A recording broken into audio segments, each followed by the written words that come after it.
Yeah. Okay. So do you see the presentation? Okay. Wait, just 2 more minutes until the students are all here, and then we'll be ready to begin. Thank you. Sure, not a problem. Thank you.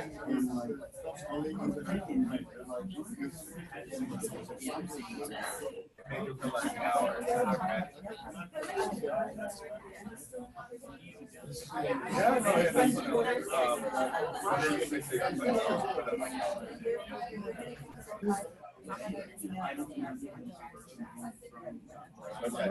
Yeah, and then the place I usually park is right on the road. Yeah. Yeah, no, I think so.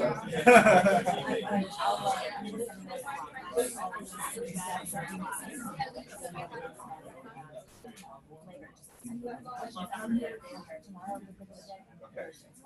Sounds good. At 5:45. You're Guys, we're wrapping it. It's you know, we've been talking about this for a long time. Well, we're actually going to do this. So today is a really busy class. You have to have lights, but I don't, so those are dark.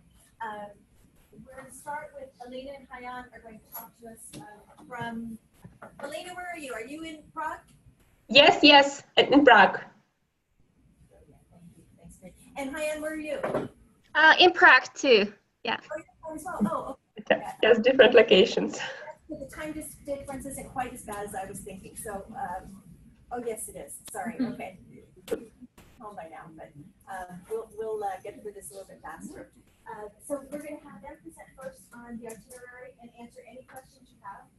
Hayan has been doing most of our on-ground planning in Vietnam for us, and then I have all kinds of do's, don'ts, packing lists, all of that stuff, and we'll make sure we get all the questions answered. Then we have gifts that we have to pack up. So it is going to be a busy day. If we have time at the end, I'm going to talk a little bit more about what's going on in Vietnam today in terms of business. So that's the structure, and we'll take care of that as well.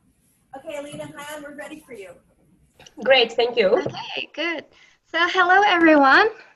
Yeah, hello, everyone. Good afternoon. Good afternoon. So we are the program team for your upcoming study trip to Vietnam. And my name is Hai Anh, and I'm in charge of all logistic arrangements. Maybe you guys already know me because I have been arranging the flight tickets for you. And also I'm in charge of your accommodation, transportation, cultural events in Vietnam. So in case you guys have any questions in regards to this, you can always return to me. And there's my colleague Alina. Yeah, I'm the program manager of this trip. So actually, I'm in charge of all the company visits and academic contact you will have during this program. So in case you have any questions regarding the companies we will visit, people we will meet there, so you can follow it to me. And so far, I will accompany you during your program in Vietnam. Okay, so we will go through our presentation together with Hayan. So she will start with the first part that is more focused on logistics, and then I will tell you more about the itinerary and academic content of their program. Okay?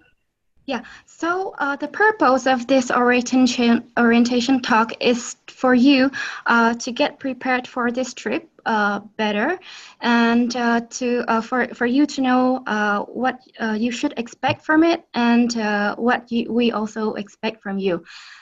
And so moving to the next slide. Yeah, the next one. Yeah. Okay, so you will be in Hanoi from May the 2nd until the 6th, and in Ho Chi Minh City for 4 days as well, from the 6th until the 10th. The weather will be quite hot because summer is coming to Vietnam, and Vietnam has quite humid weather, so please be prepared for that. We will make sure that you will have 2 bottles of water per day, and also in the hotel rooms you will be provided with water as well. Bring your sunscreen, sunglasses to protect yourself because it's going to be very sunny and very hot. In case you plan to call to Baltimore, the US, or you have any conference call to the US, just for you to know that there's 11-hour difference. And Hanoi and Ho Chi Minh City both are located in the same time zone, so 11-hour difference is in both cities from the US. So moving to the next slide, please, Ali. Yeah, so the hotels we are going to stay is Hilton Garden Inn in Hanoi and Novotel Saigon Center in Ho Chi Minh City. And both hotels are centrally located, so you can find everything in the surroundings, shops, restaurants, ATM, and also Wi-Fi is available for free of charge in the hotels, so you can use it all the time. And also you can use the laundry services here. In case you have some free time, you can go to fitness center in both hotels, and Novotel in Saigon has swimming pool, so you can enjoy that as well. Something about the safety. Vietnam is very safe, but however, as you know, in the city centers, there might be many tourists, and it is quite crowded. So just use your common sense and pay attention to the environment around you. Just pay attention to your belongings. Make sure that you have crossbody bags, and put everything in your front pockets. In case you go shopping, make sure that you ask for the prices in advance so you don't get overcharged. If you are on the markets, definitely you can bargain, and our local guides will actually give you some recommendations how to bargain in Vietnam later once you are there. In case you bring your passport, make sure that you make a copy of it and just bring the copy. For some of the visits, you will need the original copy or ID, but Alina will tell you as well. It's better to keep your original passport in the hotel safe. Also bring with you all the time hotel cards and emergency contacts. So the hotel cards, you can take it from the front desk, and emergency contacts can be found on the student zone, which I will mention to you later. In Vietnam, it is still preferable to pay by cash. So make sure that you exchange your money, and I really recommend you to exchange your money at the front desk in the hotel, because they usually have very good rates, and you don't have to go anywhere. Or you can withdraw your money from the ATM. ATMs are placed around the hotel, so there should be no problem to get the cash. So the currency in Vietnam is Vietnam Dong. And you might be confused by the number of the zeros that we have. Actually, for example, $1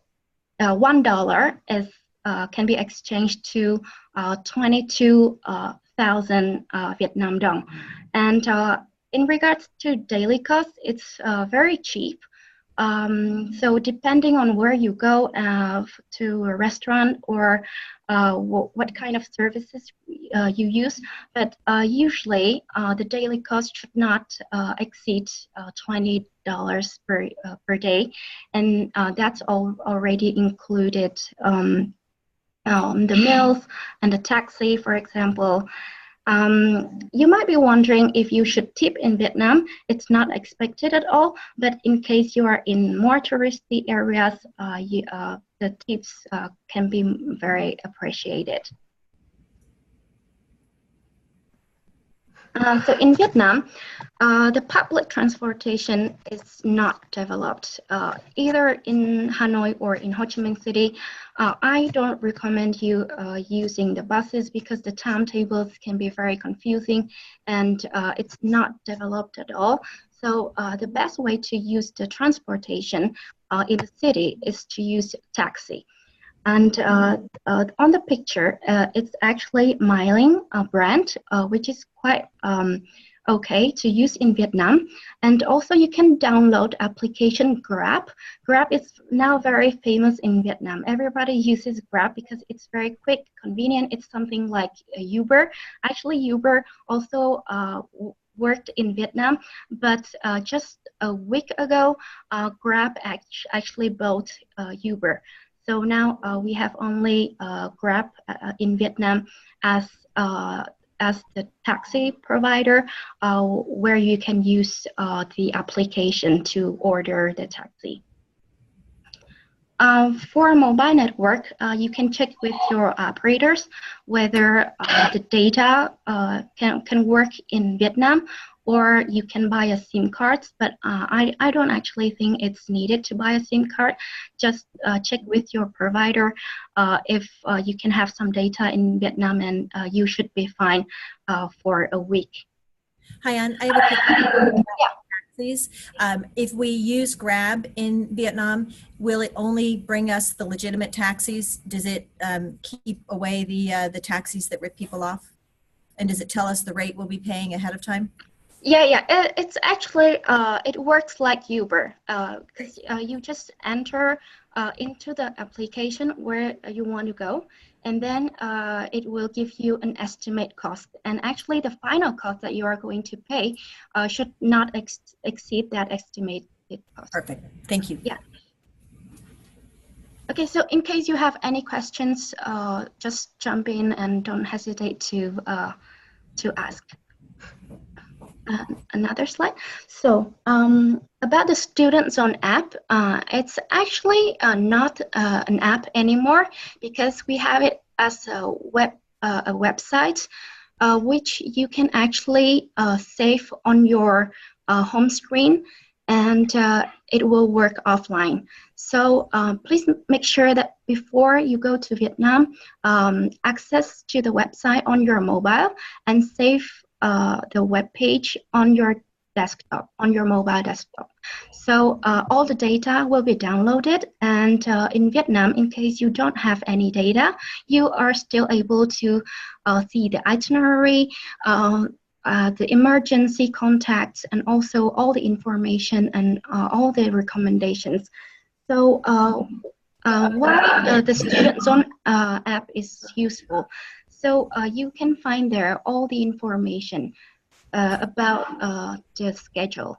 So the itinerary is there, so you will know what time you are leaving the next day, for example, what is the schedule for the next day, and you will be able to read something about the companies, the speakers that you are going to meet with. Also, there are recommendations for you where to go in your free time, what to eat, for example.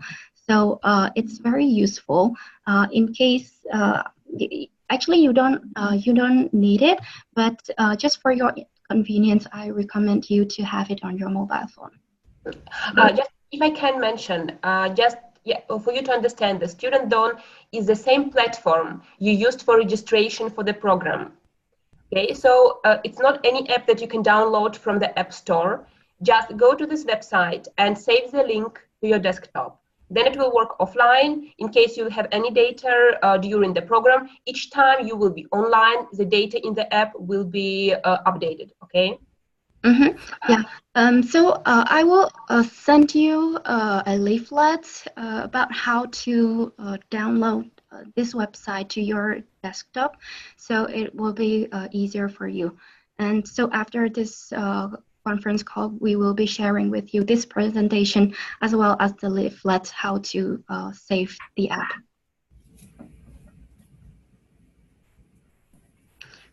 So yeah. I will just maybe mention a few words about this slide, because then we will go through itinerary again in more details day by day. So as you know, our itinerary will consist of academic events and cultural activities. In terms of academic events, we will visit different companies. It will be just standard visit with presentation and Q&A session, as well as we will visit a few factories in Vietnam. We will also have one, let's say, new format of the event with a startup meeting, where we will meet with a few startups, and they will share with us the experience, the challenges on the market, and we will help them to come up with the solutions to the problems they have. In terms of cultural activities, we will have a few compulsory activities. You already saw the itinerary, so it will be a full-day trip to Halong Bay, for example. And as well, we will have a few optional cultural activities. It's a foodie motorbike tour and also the trip to Kuchi Tunnels. Regarding meals, so breakfast is included in the price of your room, so you don't need to care about that. Also, we'll have a welcome dinner and farewell dinner, two group dinners. There will be also one group lunch, but all the rest lunches will be on your own arrangement. We will also advise you where you can go. We will have local guides with us. So every time there will be the time for lunch, we will also give you some suggestions on where you can find either Vietnamese food, or if you will prefer something more Western.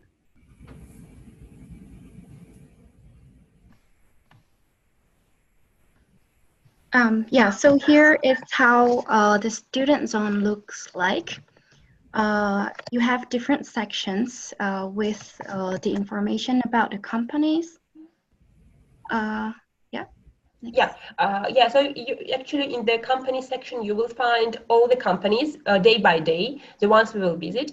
And if you will click on the company, you will see the short description of the company, their website, the address. Address is there just in case that for some reasons you will miss the group bus and you will have to go there by your own. So you will also know where to go. Also, there you see our speakers, the person we will meet. And then if you go, like if you will click also on the person, which is also you can find under speakers folder, you can read some short biography of the person, and there's also LinkedIn link, so you can just learn more about the people we will meet during our program.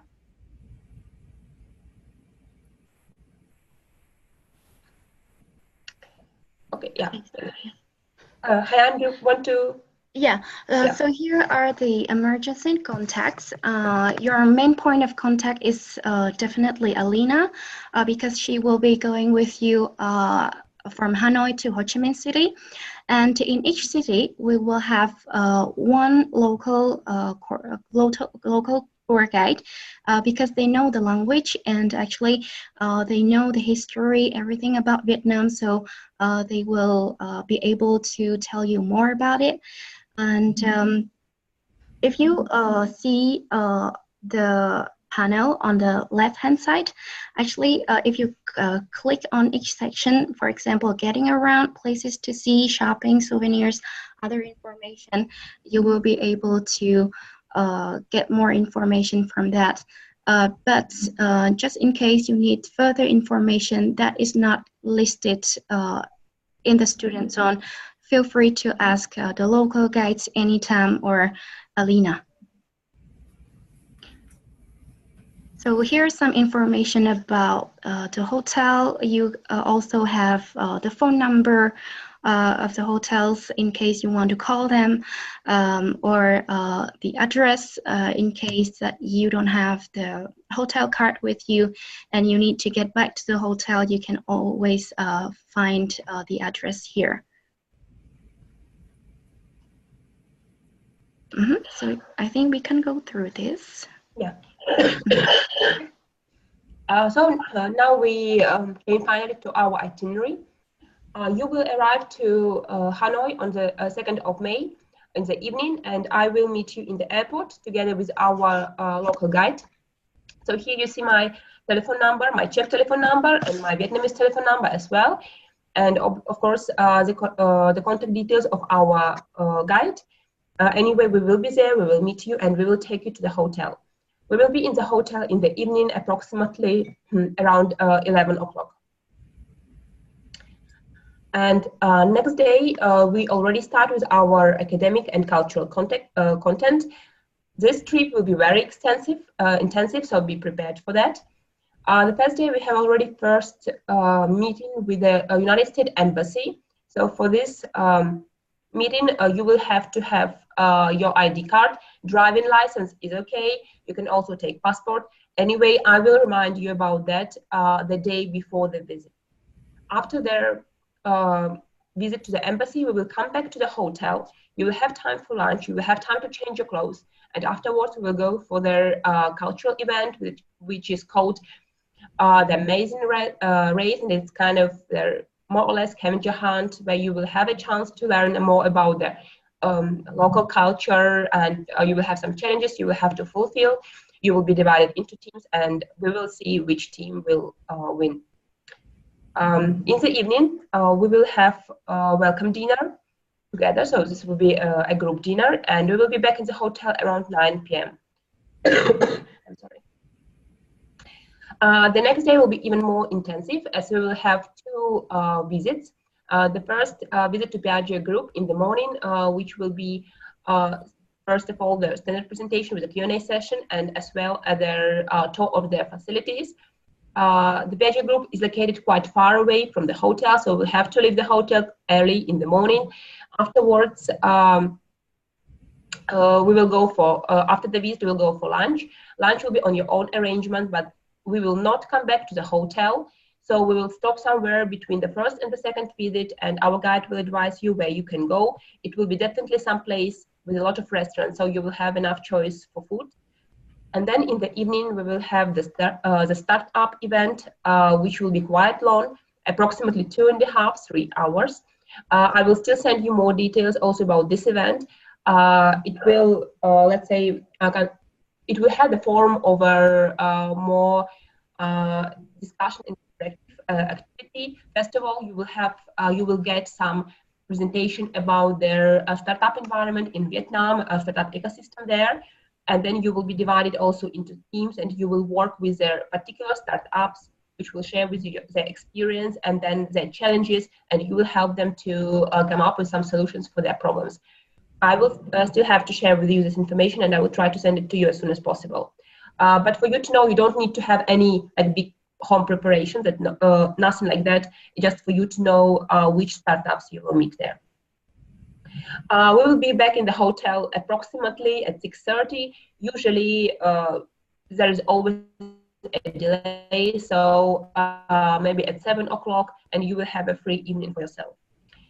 Saturday day is a culture day, so we will go for the full day trip to Halong Bay, and we will also have lunch there. Again, we will leave the hotel very early because the trip there takes approximately 3.5 hours, and we will be back in the hotel around 8 or 9 o'clock in the evening. The traffic is very rough in Vietnam, so of course we try to take it into consideration when we create the schedule, but just be prepared that there would be always some small delay because of that. Sunday day is one of the most complicated days for us because we need to transfer from Hanoi to Ho Chi Minh City. And this is a very challenging day because we need to try not to forget anybody in Hanoi. We will leave the hotel approximately at 7:40 in the morning. We will go, sorry, together to the airport. Actually, the airport is located approximately 1 hour, right, from the hotel. We will be in Saigon approximately at like 2 o'clock in the afternoon. Again, there could be some delays, and then some of you will have the free evening. Those who will go for the foodie motorbike night tour. So a very nice activity will wait you in the evening. People who will go for the foodie tour, they will be back in the hotel around 10, maybe 10:30 in the hotel. So there will be already no time for, probably no time for any, going out or something like that. And on Monday, we will start our academic activities in Saigon. So again, on Monday, we will have a very tough day. We will have 2 visits. And in the morning, it's Unavailable, which is a textile manufacturer. So again, we will visit, we will hear their presentation. You will also see their facilities there. After the presentation, we'll come back to the hotel. You will have the lunch there somewhere in the vicinity of the hotel. And in the evening, we will go for another visit to Suntory PepsiCo, which is a joint venture in Vietnam, where we will hear another presentation from their CEO. We will be back in the hotel around 6 p.m. and then you will have free time in the evening. Tuesday is also quite intensive. So again, 2 academic visits during the day. We will start the day a little bit later, almost at 9 o'clock. And our first visit is the Ho Chi Minh City Stock Exchange, which is quite close to the hotel. After the visit, we will come back for lunch, and then we will go for another visit to Citibank. Both visits are quite big, quite close to the hotel, so in the city center. And so after the second visit, we will go back to the hotel. We'll be back around 4:30, maybe 5 p.m. But it's also possible if you would prefer just to walk or to enjoy your time in the city center, is also possible. And the last day, full day in Saigon, is Wednesday, when we will have also half cultural activities and have academic content. In the morning, we will go to visit the Siemens Vietnam.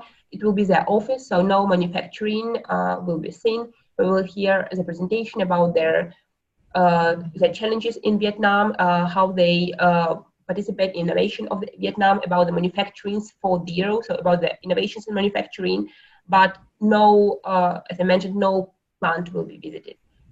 Then we will bring you back to the hotel. And though people who doesn't go for the Cu Chi Tunnels trip, they will have the free afternoon. For those who will go, we will have approximately 1 hour for lunch. So the schedule will be really very tough. And then we will go for the Cu Chi Tunnels trip, which will, based on the traffic jams in Saigon, will take us quite a lot of time.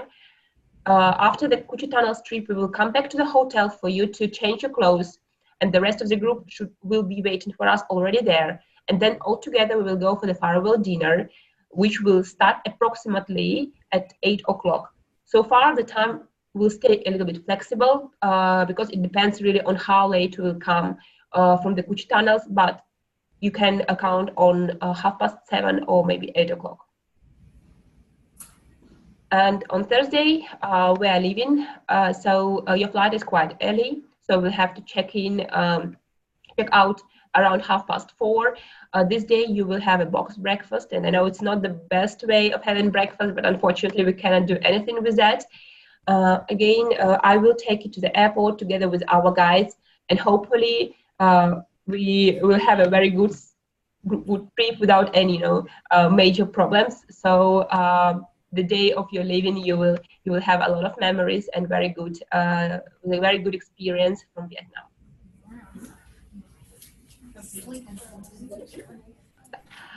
Just a few more words about the dress code, because I know that some of you were asking about that.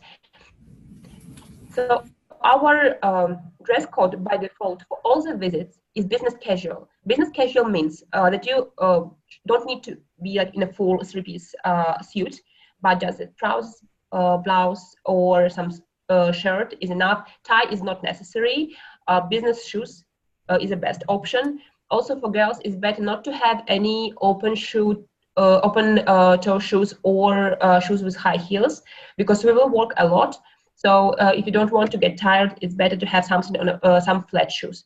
Of course, if you want, you can also have like more business formal style. Just be prepared that it will be very warm, hot, even hot there in Vietnam. So probably it will be not easy for you to follow the business formal, but business casual is a must. So for all the visits. And just a few more words about the whole context and summarizing our future experience in Vietnam. Vietnam is a completely different country of what you have used probably. So different culture, different people. Some things will be very unusual for you. Maybe some of you have already been there, so you will know what to expect. But anyway, we will have to respect the local traditions. When we will go for the for the company visits, we will have different speakers. Some of them will be expats, which mean that they will speak perfect English. Some of them will be Vietnamese speakers, which that mean that they will have maybe like a little bit worse English or some accent. So in case you will have some problems with that, just don't hesitate to ask them questions. They're always very open. They will be there to answer your question. They're also looking forward to these meetings, and they're expecting to get very good discussions from your side as well. So just during the meetings, feel free, ask everything you want to ask other speakers. Don't be shy. Our schedule will be very packed. So what is very important is that we should be all the time on time. As I have mentioned, traffic jam is terrible in Vietnam. So in order to be in time in the companies, we will have to really follow the itinerary. I know you have all the timings on the student zone, but every day I will tell you if there will be any changes, or anyway, I will remind you the time, the meeting points for each following day. So every one of us will be, will know what to expect from the next day. And of course, I hope that there will be no any major problems. So everyone will attend the meetings, but we all understand that everything can happen. So I should be always aware of who's if somebody cannot attend for some reason, feel bad or something. I should always know if you go or you don't go for the visit. This is very important. So we will, we need to have everything under control. So we will have no problems during the trip, and we will know precisely how many people we have on the bus. We will not leave, somebody somewhere in the middle of the nowhere. So we really don't want this to happen. So just please pay special attention to that, okay? Hyan, do you want to add something? I think I'm good. I think that this is all our presentation. So please feel free to ask us any questions, something you have in mind now, or of course you can also email us afterward as well. It's not a problem. Okay, what questions do you have for Hyan and Alina? Yes. Tap water is definitely not okay. The question is, tap water is not okay? We don't recommend you drinking tap water. Always bottled water. Always bottled. And always a sealed bottle, because if you buy them on the street, you go into like a 7-Eleven-ish store, if you buy them at a shop along the street, they may have been opened and refilled. So make sure the seal's on. Okay. Mm-hmm. Really important. Correct. I guess for both of them, how often have they been to Vietnam? How many times? The question is, how often have you all been to Vietnam? Yeah. Sorry, Hyan, yeah, you can continue. Yeah, actually, I've been traveling to Vietnam for a few times during the last year, especially to Ho Chi Minh City. Yeah. For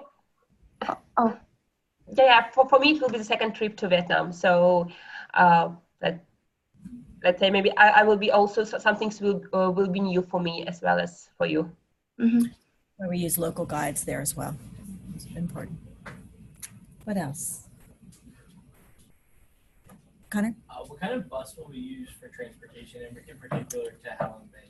Yeah, what kind of bus for transportation, particularly Halong Bay or even the Cu Chi tunnels, the long one? Do they have bathroom facilities and such? Usually the bathroom is not on the buses in Vietnam, but the bus driver will be willing to stop anywhere in case you need to go to the bathroom. Okay. Are they air conditioned? Yeah. There's AC on the buses. Okay. And do they have power adapters on the bus?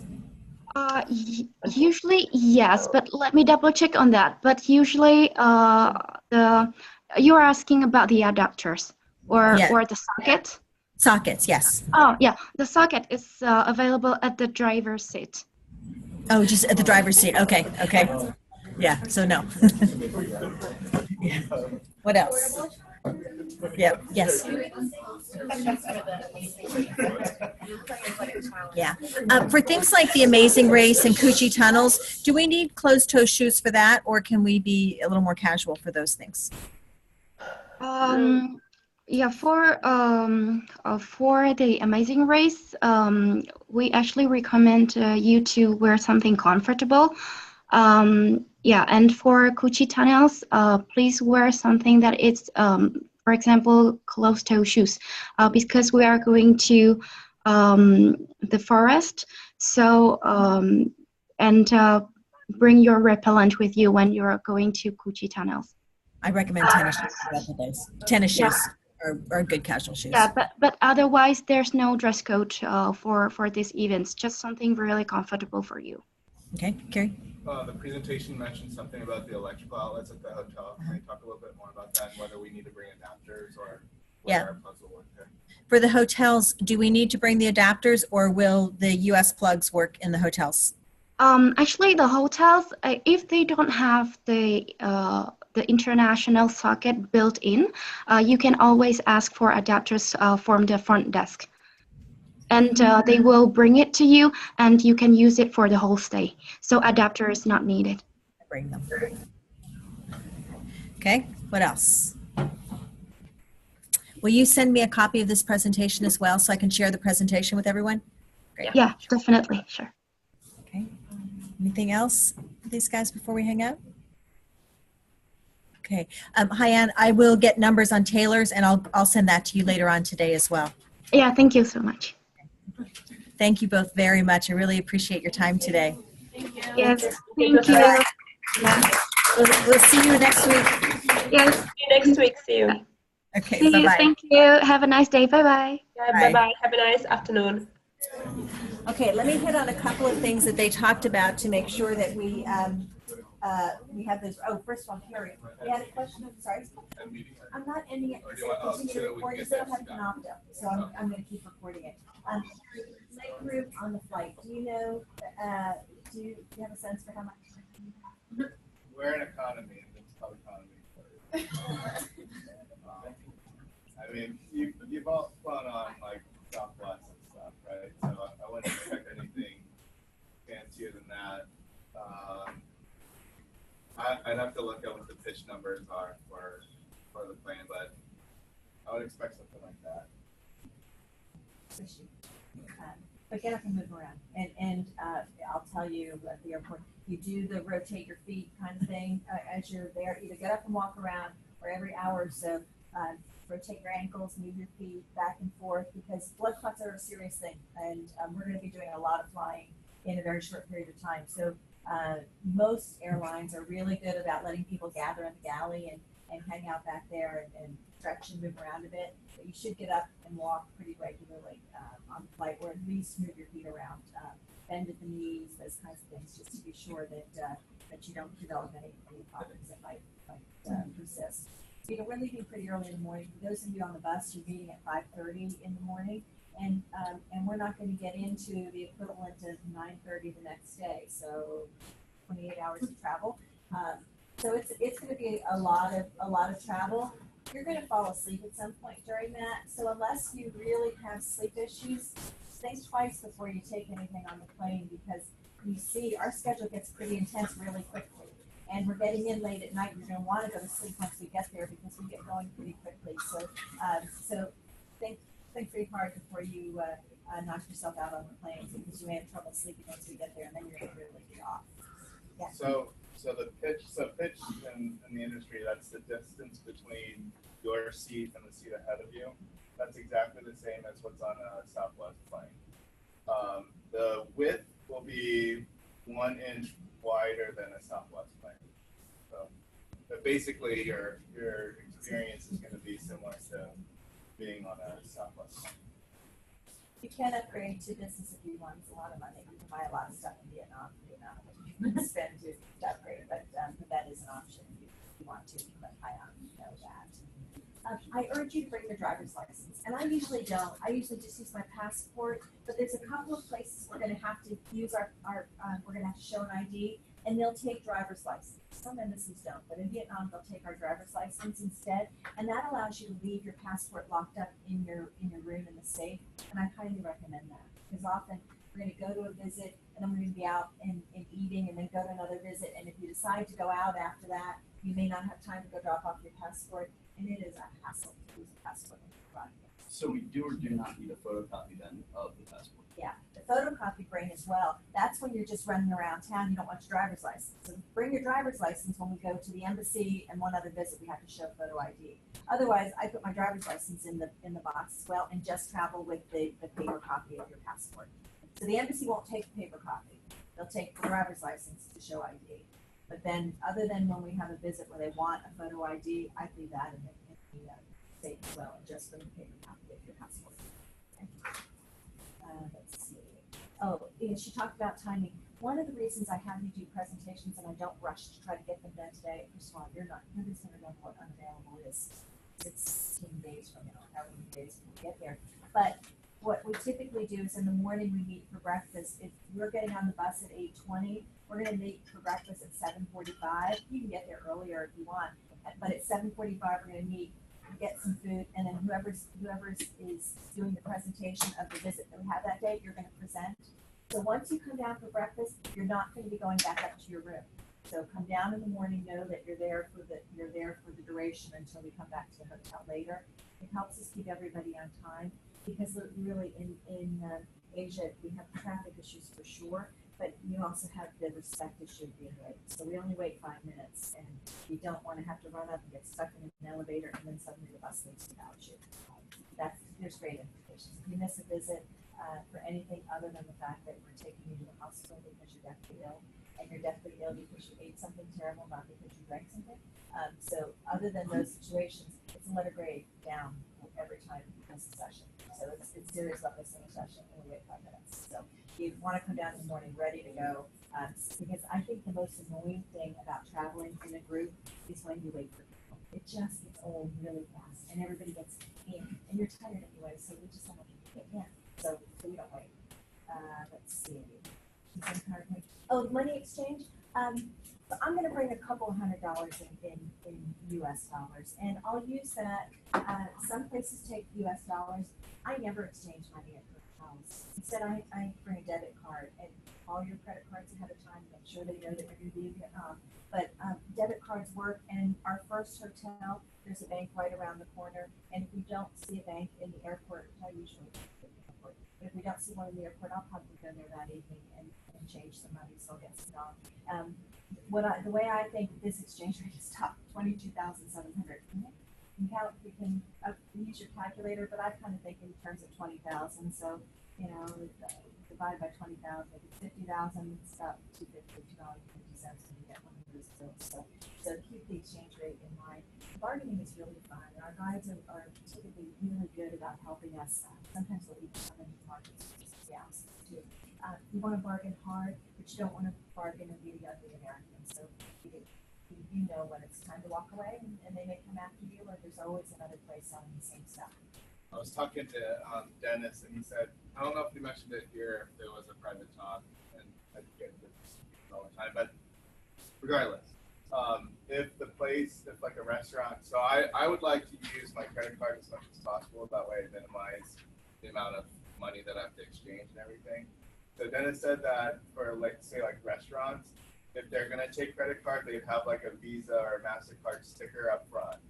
And if kind of piggybacking off what the speaker said earlier, if you don't see that sticker, then when you go in, you can ask, do you take credit cards before you even sit down? And it's not necessarily bad if you say that, they say no, and then you're like, okay, well I'll find somewhere else. Dennis said, based on where we're staying in both cities, there's going to be a high concentration of little mom and pop stores around there.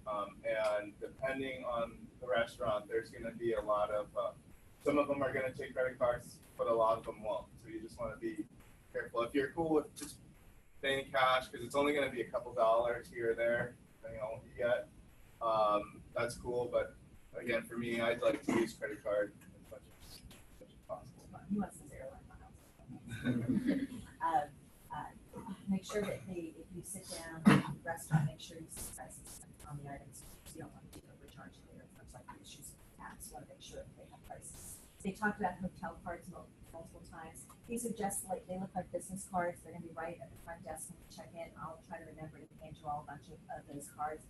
Keep it with you at all times. So you get turned around in the city. Virtually every cab driver should be able to read the radio news and be able to get you back to the hotel. So keep a card with you at all times.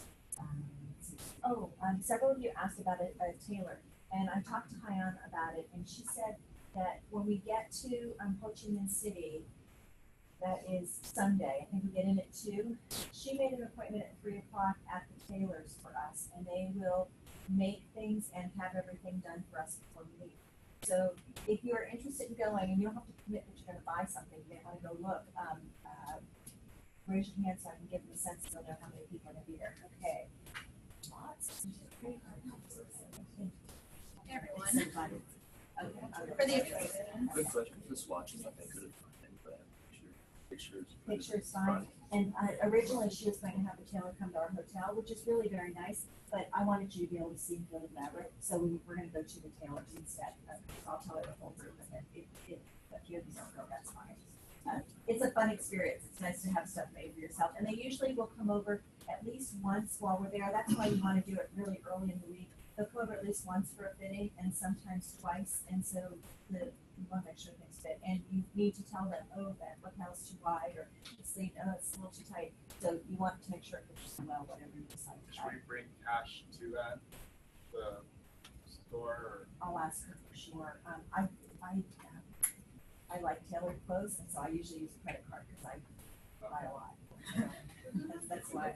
You like the way an old suit fits? Should we Bring it, yeah, use that as oh, yes. So there's no really limit there. It can be pants, suits, full suit, a jacket. I had my dress made for my daughter's wedding when I was in China. Okay. And my son, I think I told you, he does the Kentucky Derby, so I brought weird flat fabric and had suits made for all of his buddies, so he's got really big suits. So it runs the gamut. They do a lot. I've had a whole bunch of winter coats made. I've had a bunch of and I haven't been to Vietnam, but I've done it in multiple other countries throughout Asia. A bunch of Chinese jackets made, and they do just work and a lot of my students previously have had stuff made for spouses as well. So, yes.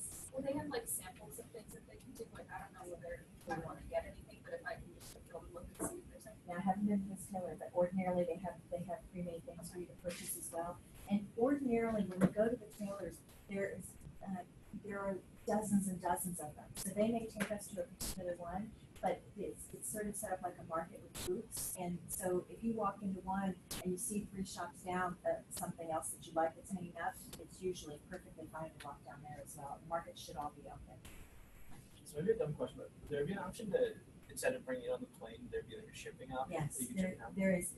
Shipping back from Asia usually takes a little while. In fact, I also had my dress made, and they did some embroidery stuff, and it wasn't ready in time, so they shipped that back to me.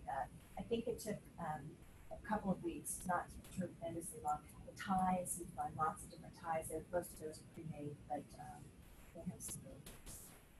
But you said otherwise we should be able to have it done by the end. Definitely. Okay. The vast majority of their stuff you'll be able to have done.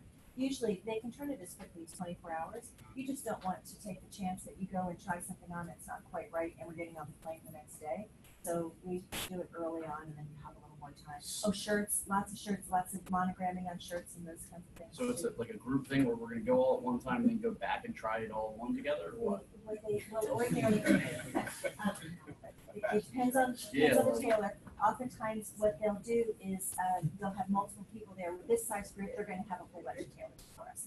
And so you'll make arrangements with your tailor. Some may say, come back tomorrow evening at 11 p.m. Some may say, we'll come to the hotel, and you just make an arrangement with your tailor. And it will vary depending on what you want. If you're having 10 blazers made, they may not get all of them done for 2 days as opposed to the next morning. So it just depends on what you're having done, and so we'll make it individual arrangements. But yeah, what ordinarily happens when you have a big group is they'll just bring in more people to measure and fit, and you'll have the ability to process. Oh, and then on the last Tuesday, it's supposed to be lunch on your own, but I figured that's a nice day for us to have a group lunch. So it will be optional. You don't have to come, but I'm going to pay. So, yeah, if you choose to eat with us, you're welcome. See how your money's holding out at that point. So lunch may get more appealing if the money's disappeared by that point. Well, I have a question. This is like, when do typically, you know, like if you decide to go out at night, when do typically places close at night? Very, very late. Very, very Really? Because I was like looking at like rooftop bars and they all close like at midnight. Oh, well, intentionally, the reason that I did that particular, the Sky bar for our last dinner, I really debated, but that is it's a beautiful bar up on top with great drinks and things, and it's a great way to end the trip after we have dinner and you can stay if you want and such. So it just depends on which place you're going to, but it's a very vibrant night. You're going to have to at night. You have to get on the bus. The weather, because it's been so crummy here and cold, you're really going to feel the difference. It's humid and it's hot. The layers are good, and you know some of the places we go in, it's going to be cold because their air conditioning is really on. So I'm always cold. So I'm probably going to do more dresses because they're comfortable. It's not, and with a blazer in case I'm hot. Because it's cold, so I can put that on. So keep in mind, you're going to want pretty comfortable shirts. Men, golf shirts that are, you know, with the material and such, that's feel free. That's perfectly appropriate. Cheryl, I was looking at the Weather Channel app, and right now it's 83, just like they said, but it feels like it's 94. Yeah, and it's 83, and it's 3 in the morning right now. Well, I didn't even. Yeah.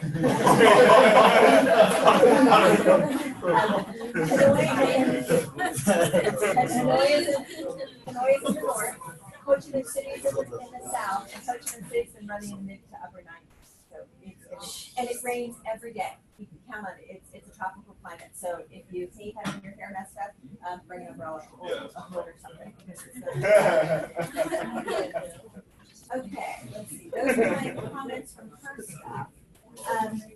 I've got to do the safety stuff, and then we'll go through a couple of other things I want to talk to you about packing. So when you go out, some of you might want to jog in the morning. Check and see who else likes to jog. Let's make sure we go in a group of 2 or 3 always. It's just common sense. It's safer. They're really, crime in Vietnam just is not a big deal other than pickpockets. And so you just, but you know, you may get disoriented or confused on where you are. So try to arrange to have somebody else go. If you want to go somewhere and you can't find anybody else, talk to Carry Your Eye. Go. You know, I think weird places as soon as I wanted to go.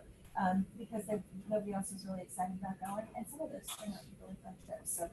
So try to go in a group of at least 3. Try to connect with different people. I know some of your roommates hang out together a lot. Superb. This is part of your network after you graduate, and so connecting with other people.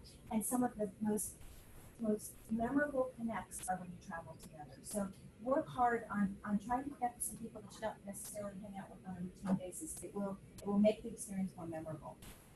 If anything happens, you lose a passport, you get hurt, somebody gets separated, you're going to have my cell phone, you're going to have Carrie's cell phone, call us right away, okay? So don't try to fix it on your own, give us a call, and we are there to help. We're there to help and make sure that we can correct it as quickly as possible. So most things we can resolve, 2 of us go, plus we have guides, we have plenty of ability to go off and do things on the side if somebody is sick, hurt, or something's not going right, please let me know right away. Orientation when we get there. Alcohol drinking, but you know, you guys are of age, and beer is 30 cents, and so just don't get out of control. Okay, keep your senses about you, because the best targets for pickpockets are people that are not terribly with it. So be responsible and have fun, but be responsible. Our hotel in Ho Chi Minh City the hotel itself has a rooftop bar on the 20th floor, and it says it's open till late. Which usually means until you stop paying. You know, so usually. And it's in the hotel, right? So then You just get out there. Nice and easy. Was it And that in was the felt like second it's cool, shot, too. not in the first one. I'm just Like, saying.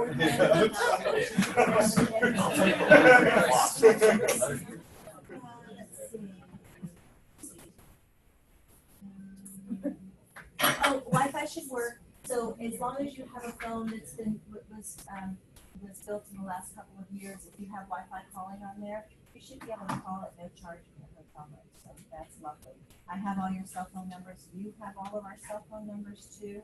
Now I'll post them so that you we can connect with each other if need be. And I always leave the phone on airplane mode the entire time, because that way your cellular is turned off and you don't accidentally like roam and get crazy charges. But even when you have airplane mode on, you can still access Wi-Fi and still use Wi-Fi calling. So. And that thing she talked about with the ISP link, I'll send you those directions later today. That's a really good idea, because then you always know where we're going next, and you can check and see, and you have access to all the phone numbers as well for if anything happens. If you take any prescription, oh, do you have any questions? Yeah, I was just wondering about books. Yes. Do you have them, or Melinda said that you were about everybody's bus now? She did she? Yeah. I'll send you a note about that.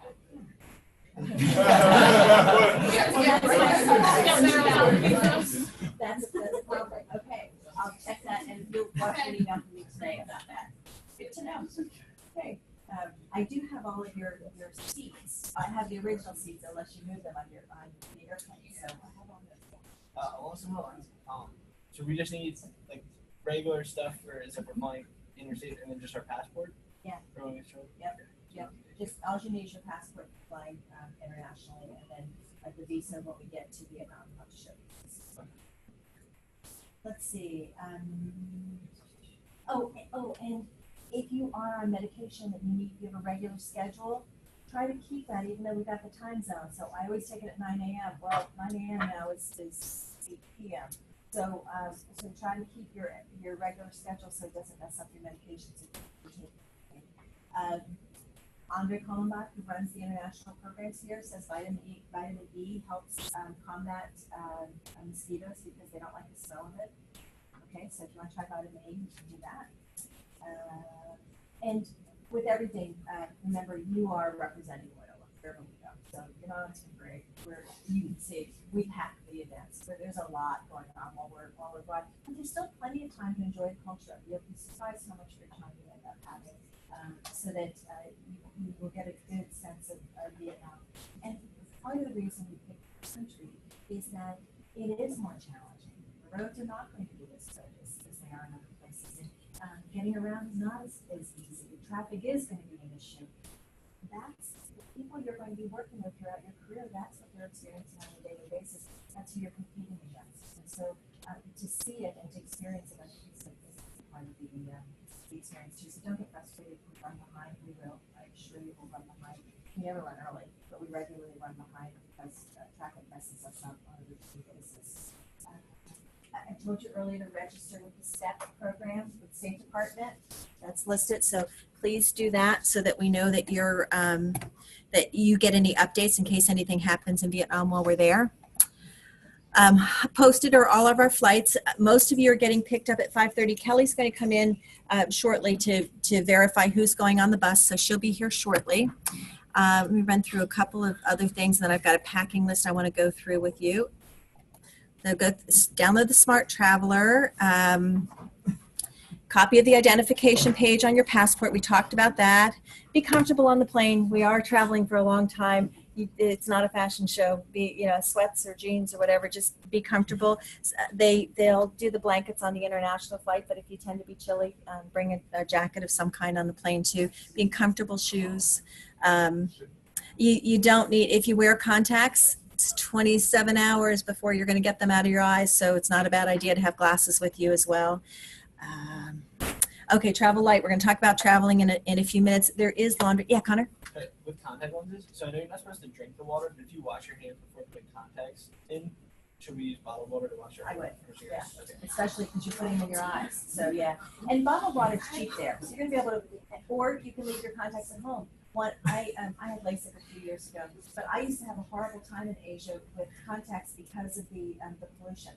So you might want to think twice about whether or not you wear contacts. You might want to think twice about bringing glasses because the pollution will bug your eyes. It really used to bother me. And I didn't typically have trouble with them. So, but yeah, anything, if you're taking medication, if you are brushing your teeth, use bottled water. Just don't take a chance on that. Okay, loose fitting clothing, travel light. We'll talk about traveling in just a minute. Okay, so I wear no jewelry when I'm there. I wear my original wedding ring, but no diamonds, no really pretty basic stuff. Helps you in the markets because you don't look like you have any money. And and you don't have to worry about losing it, okay? And you're going to be able to buy all kinds of cheap jewelry there if you want to. So really limit what you do in terms of valuables. If you have a really nice watch, downgrade. You know, if you just need to tell time, just wear something less expensive. It says men should have at least a sport coat. I really don't think you need a sport jacket. I think you're fine in short sleeve polo shirts and khakis, unless it's a jacket that you want copied it from a tailor. I really don't think you're going to need a sports jacket any of our visits. It does tend to be more casual. For women, I really think I'm going to be pretty casual. So I'm going to be in pretty comfortable dresses because it's going to be hot, but professional enough. So just khakis and a polo? Khakis and a polo, I think you're just fine. Yeah. Don't dress up, and it's going to be hot, so just be prepared for that. Let's see. Oh, on the plane, I'll usually bring, or I'll get a couple of bottles of water. And we're going to come around with water all the time. They come around drinking as well. They feed you a lot too, but yeah. So M&Ms and snacks, whatever you want to do on the plane. Movies are pretty good. If you haven't seen the Academy season, there's a whole bunch of good movies on the plane. You can download stuff ahead of time. You will have a plug. You will have access to a plug at your seat, so you can your laptop or whatever will work. They'll have Wi-Fi. You have to pay for Wi-Fi on the plane, but if you want to pay for Wi-Fi, you can do that. Just whatever keeps you entertained. If you want to start working on your journal, that's a good thing to do on the plane, especially on the way home. Fill up all those entries that you haven't done up to that point. Let's see. If you insist on checking luggage, you can always pack things that you're going to get rid of. So if you're going to check luggage, that's a good time to pack a couple of extra bottles of water in there. I drink so much that I'm a little obsessed with the water. I drink several of those big bottles a day. And so what they give me in the room doesn't last any time. So I used to pack a bunch of water with me. But if you're insisting on packing checking a suitcase, and if you're thinking you're going to buy a lot of stuff while you're there, you can buy cheap suitcases that will get you back home. So don't feel like you have to check a big suitcase in order to buy stuff while you're there. Medications that you need. Oh, and I've had trouble with students in the past who had, back when we did cameras a lot more, they did SIM cards and things that they put in their checked luggage, and they were gone. So no jewelry, no SIM cards, no electronics in your checked luggage. Make sure all of that is on your person with whatever is carry-on. Nothing of value in checked luggage. Okay, I already told you to have a copy of the information page of your passport and a spare headshot picture of yourself in case you lose your passport is swiped. Flight itinerary, all of that's posted on our Moodle page. Insect repellent, I'll get to that in just a second. I've got some stuff to show you. I'm going to show you some things about how to carry credit cards. You're going to need a bathing suit when we go to Halong Bay, so and some kind of cover up that you're comfortable in. I'm doing flip flops because they'll be comfortable. So and definitely some suntan lotion for that day. You don't need hair dryers and irons. They'll be at the hotel. Yes. I think they have towels. Let me check. I know they have them in the room, but I would pack a beach towel. Yeah, because that just takes way too much. I'm guessing they have some kind of arrangement with towels, but I'll check on that. That's a good question. And do you guys have business cards? Yeah. Okay. And you know how to hand a business card in Asia? Yeah. Yep. A lot. So each of you, whoever is responsible for informing us about a visit, you're also going to be the one who is responsible for carrying there the gift to the people people, and you're also going to be the one who will hand the gift to them. Very frequently at the end, very, very frequently, people are going to want pictures, and so we get on all kinds of websites actually. So that will be on the company website that we came for a visit, and so often they'll do a business card exchange. In Asia, you face the business card towards them, you hold it with two hands on the corner, and you bow slightly and hand it to them. They're going to do the same, and ordinarily I let them hand me the card first to sign of respect for them, and you look at the front, and then you flip it over and look at the back too, and thank you. Okay, that's very common. Oftentimes the front might be in English and the back in Vietnamese. I used to have my cards that were in Mandarin on the back, but it wouldn't help me now anyway. But so you hand it and just a slight little partial bow, but wait for them to hand it to you first. Okay, and if there are, most of these visits are saying there's 1 or 2 people in the visit. Often there's 5 or 6, and so extra people will come in. So if you have business cards, bring a stack of them, and they don't take up much space, and people really like it. It's really a respectful thing. Let's see. Credit cards get a good exchange rate. The electric system, I'm going to talk about that in a minute when I get to my bag. You want to purchase something from a tailor, bring an item from home. I'm not bringing anything this time. I have in the past, but instead I'm bringing pictures of things that I like. And if I see something great, I got another kid getting married, so who knows? Maybe I'll get another wedding dress. Let's see. Get to the airport early, especially now. Things have been so backed up at BWI for different reasons. We're going to be good and early in the morning, but still, there's some crazy times when it gets busy, and it is a work day when we get there. So get there plenty early. If you're taking the bus is leaving at 5:30. I'm leaving at 5:45, so get there plenty of time. And I've got TSA, and so everything that will get me through quickly, and I'm still getting there really early. We're just going to meet at our gate. So when you get there, look at the flight for Detroit, and we'll meet you at the gate. It's too convoluted to try to meet at check-in because some people will get through quickly, some might get delayed, so better to congregate at our gate. Have your passports ready. Let's see. Always carry a hotel card. Everybody has the cell phone numbers, right? You guys, did Kelly give those to you? Are you no? Okay. Let me send it to you. I'll post those on Google too. And frankly, one of the things that kills time on the plane for me is I sit there and I put all your phone numbers into my phone, so I make sure I have them if I'm out and about. And so it's not a bad idea to go ahead and upload everybody's phone numbers. Okay.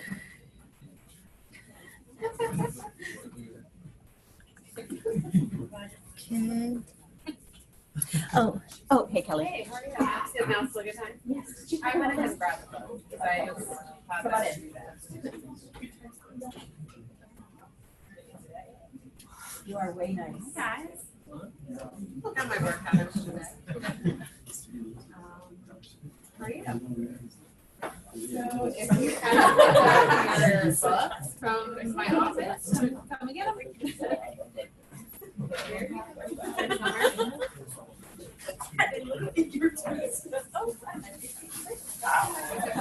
Wow, I like stuck my elbow. Yeah, that hurt. Thank you. Here. Thank you so much. Yeah, I forgot to ask you about yours. It's really sad. For comfort, I really would like to wear business coat shoes. I have a really wide foot and a nice, pretty sand. I wore them to my job. Okay, because they said it on there, and I was like, I get bad blisters and stuff. They're I used to wear them when I worked in Mercy, Maryland Hospital, so they're perfect there. So I feel like they fit here. They're a squishy sole, so okay. What are you talking about? Okay, not a problem. Open to a business shoe. Yeah. I was going to wear blisters. I was going to wear sandals, and what she said concerned me a little bit, so I'm probably not. Yeah, because we're walking all day. Well, I guess I'm going shopping after class. Okay. But during the business day, at night, you want to be comfortable. So Right. They're nice business. They're business nice. Okay.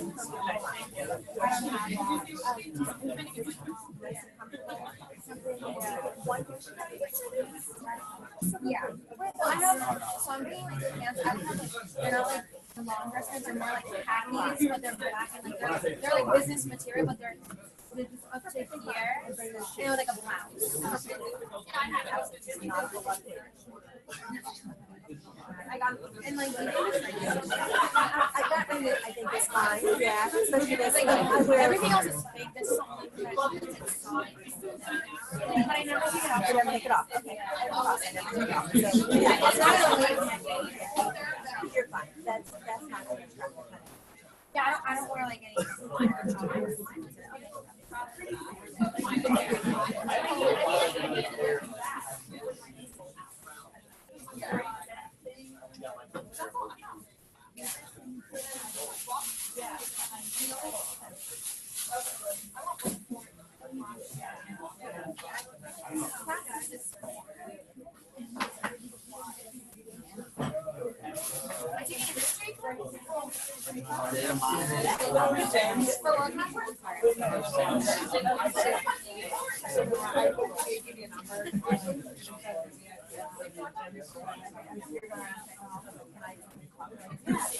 Okay, guys, let's get back to the rest of what we're doing in terms of travel. Okay, so while we're in Vietnam, now, whereas Kelly's, while we're talking, Kelly's going around and making sure you're signing off, you're getting on the bus, and make sure we've got everybody accounted for. So while we're in Vietnam, you know, like girls don't want to be really loud. Okay, Vietnam tends to be a little bit quieter. So if things start getting loud, split up into smaller groups, and that usually calms it down a little bit. You also want to avoid demonstrations if there happens to be one when we're there. So you can observe it from a distance, but don't participate. You just don't want to get caught up in anything that might be going on. Be aware of your surroundings. Trust your gut. If it doesn't feel right, get out of there. And if anything comes up that feels uncomfortable, call me. It doesn't matter what time it is, call me. Be really cautious, especially if you're going to a tourist destination. You will have others come up that want to be your guide, and then they're going to charge you a whole lot of money afterwards. No. We will arrange guides for you, or let's talk. If you're going to go to one of the museums, let's talk to our on-the-ground person and find out if there's a particular way we should think about touring a facility. Same with the cyclos. You don't want to get in a cyclo. Okay, that's where they're driving you around. It's a version of it's not a taxi, but it's a mode of transportation.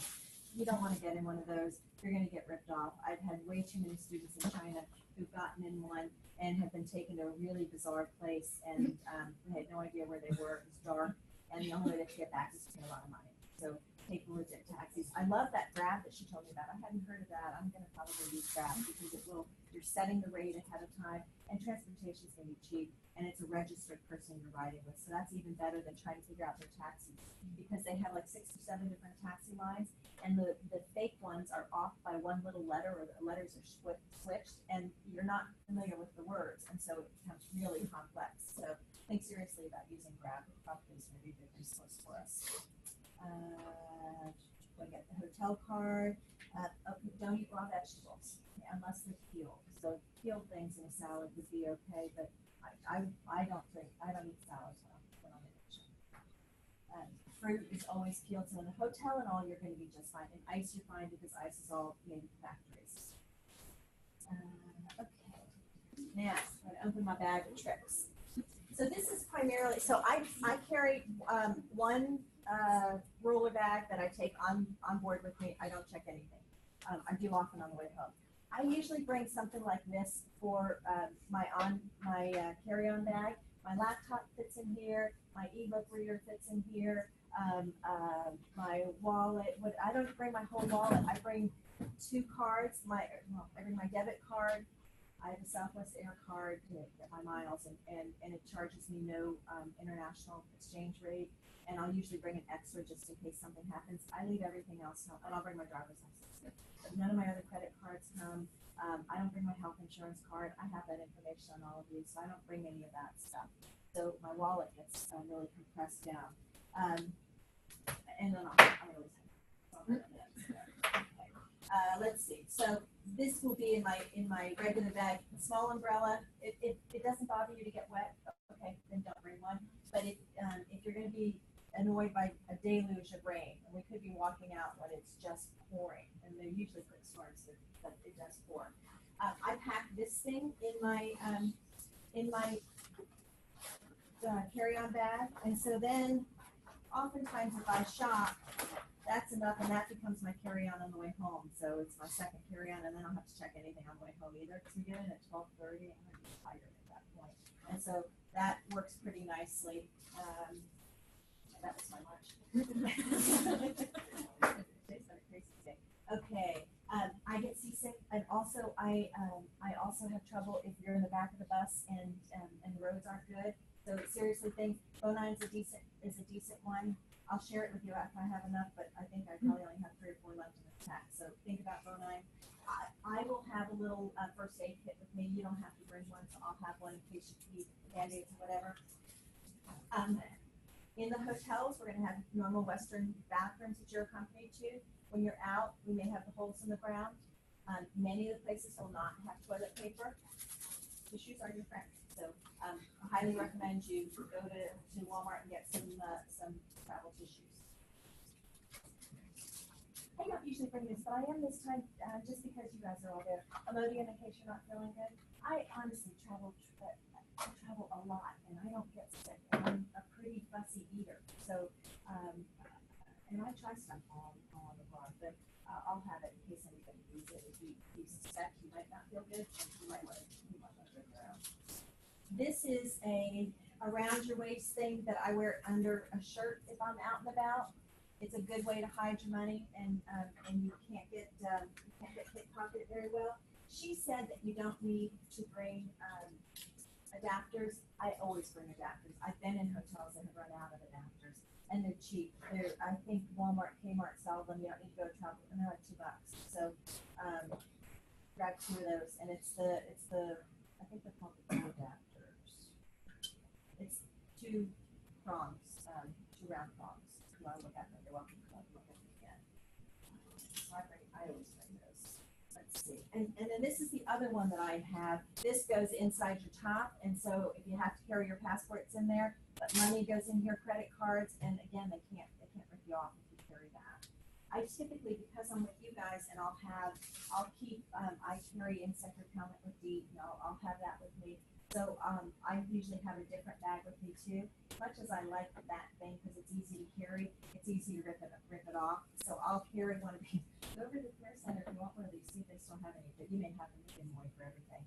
And as nerdy as it is, if I'm really desperate and I think that we're in a bad place, you can wear it like that too. So yeah, I know it's nerdy, but it's safer than getting stolen. Oh, I do this just in case I have, if I get a spot on something, I'm thinking I'm going to wear that jacket 2 more days into the spot. You can do little spot sticks. Those little thing of Tide, they sell them at Walmart and Target in their dollar aisle stuff. I do those.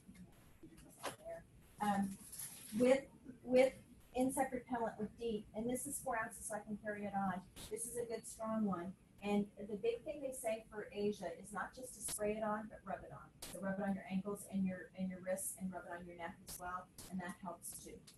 And then stay on the main house. Just don't go walking in the wooded areas. What else?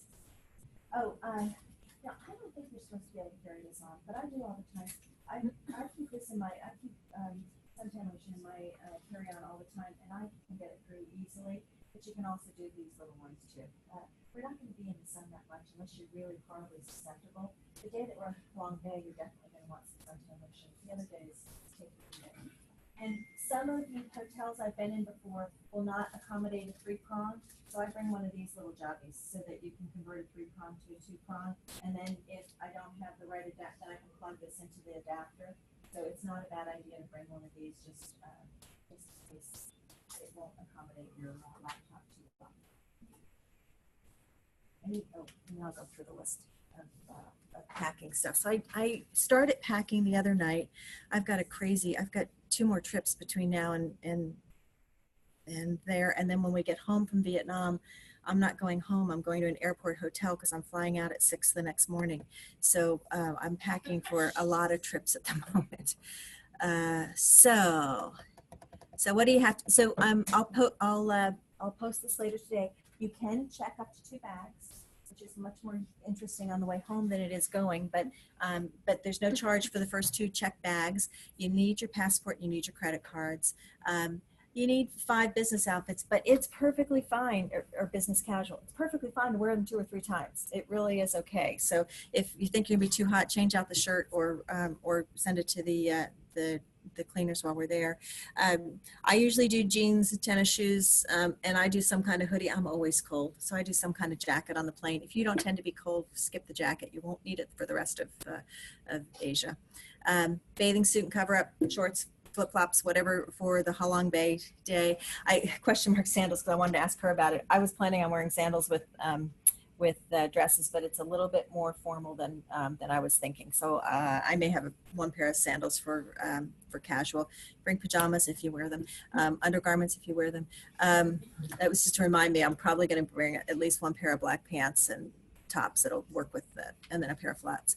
Capris and fun clothes, or if you want to go out at night. Sunscreen and mosquito repellent with DEET. DEET's highly recommend it. Chargers for all of your different electronics. So you definitely want a charger for your phone, laptop if you're bringing it. You don't have to bring a laptop if you don't want to. iPad, e-readers, all of that stuff. The adapters for electricity. Oh, the neck pouches and the waist things that I just showed you. The neck pillows on the plane, you know, that you're going to have for the long distance flights, you'll have the little pillows. So it's your call whether or not you want that or need that.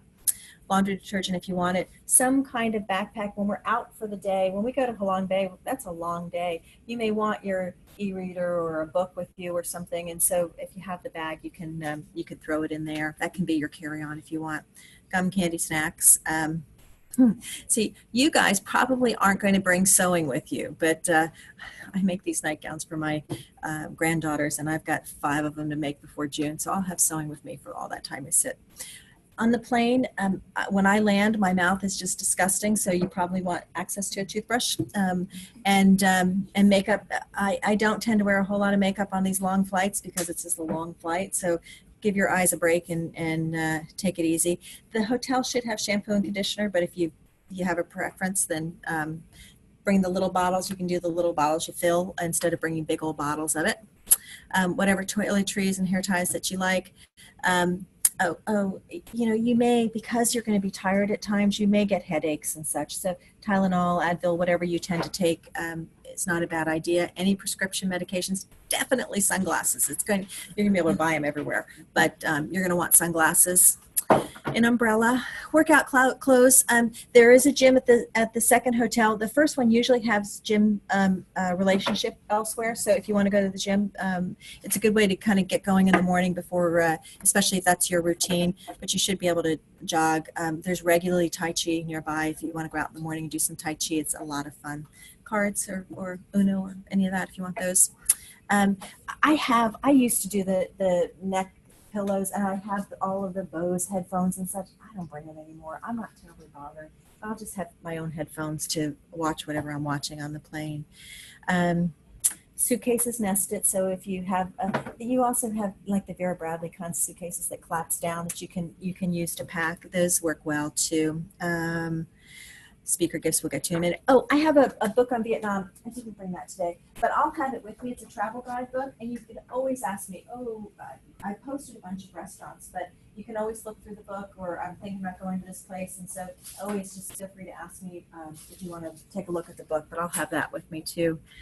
And then all the itineraries and phone numbers. Yeah, yes. I don't have enough for everybody, but if you're planning on checking luggage, you definitely should grab one.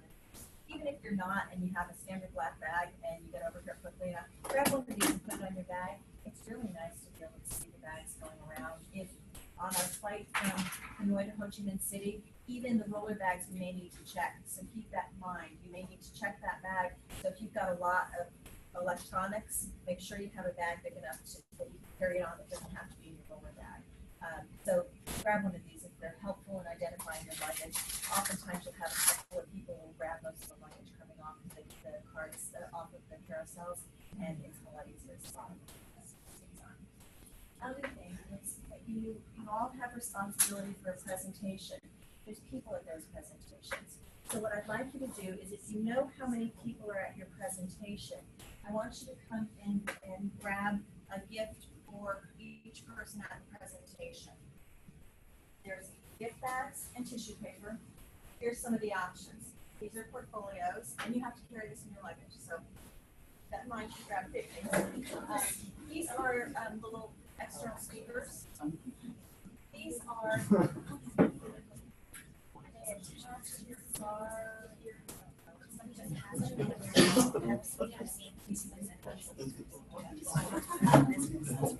whoever's doing either Hanoi or Ho Chi Minh City overview.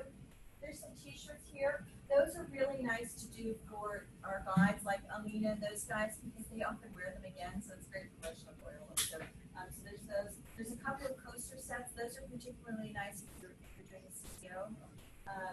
There are all kinds of they are extra plug things, and then these are power charger things.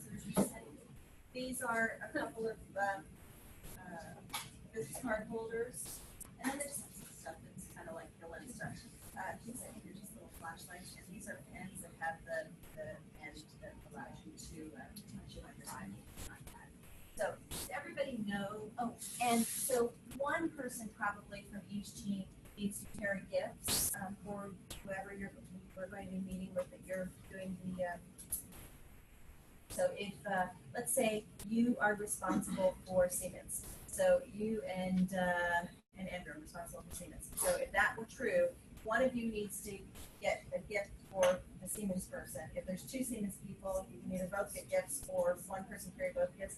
And I'd love it if one person in the group would write a thank you card to include in the bag as well. So at the end of the presentation, when the Siemens guy finishes and we applaud, you decide within your team who walks up and hands them the gift bag. When you hand a gift bag, you do it much like a business card, two hands on the back, they hand it to them like that. So you decide who's going to do that, but it's really nice if you just dropped a thank you card in there as well.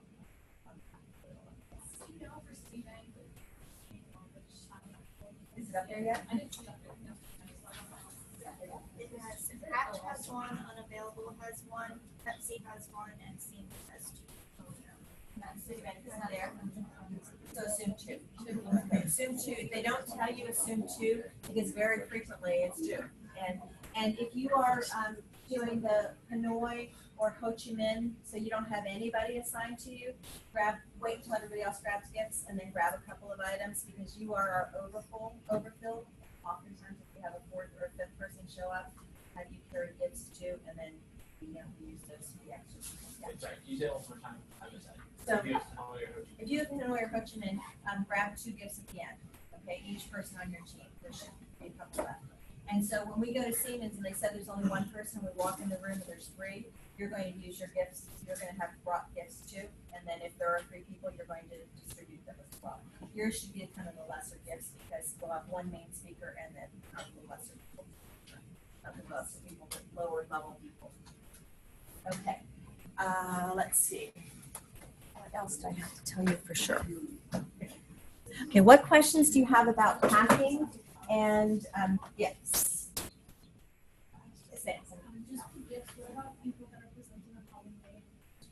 Oh, good one. You're also at the end and pick up items that are leftovers, as you're going to be spares as well. What we'll do is each day when we get ready to go, we'll see, the first day will be the Hanoi people, bring your spare gifts, and you'll bring your spare gifts every day until they use them up, and then once they're used up, then we'll go to the long day, and you guys will bring them for the next couple of days. What other questions about gifts? Okay. What about the gift? I'm just kidding. Oh, definitely, you'll have at least two people there, and they may not tell you who they are right now, but there will be at least two. And ordinarily more than that. So where can we find out how many people are? They should, on the ISP site, they'll tell you if they've identified the people, but that's the minimum number of people that will be there. Often it's more than that. If there's one, should we take like two? Well, Or just be up for that? if there's one, take one, and then I'll have the overflow people bring items as well. Okay.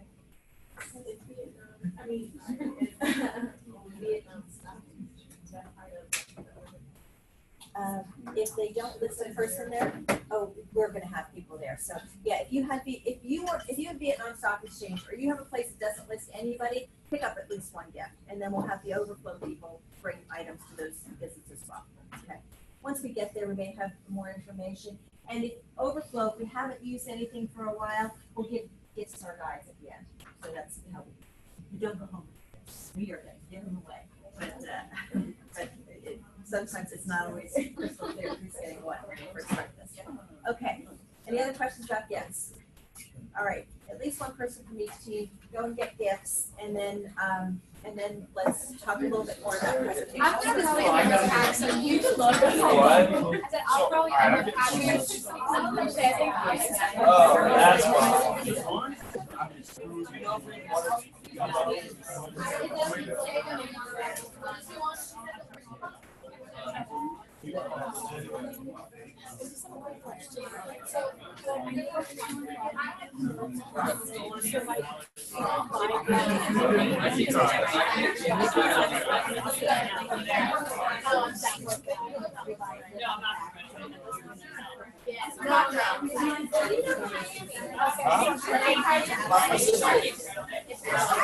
She swims ahead.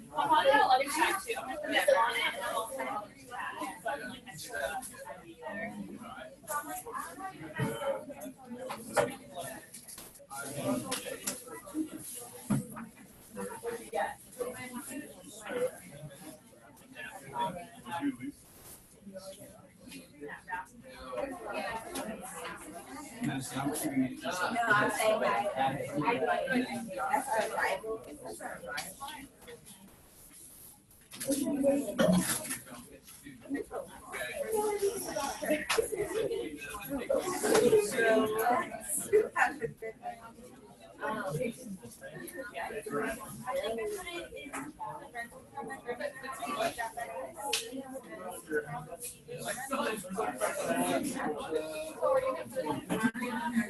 Yeah,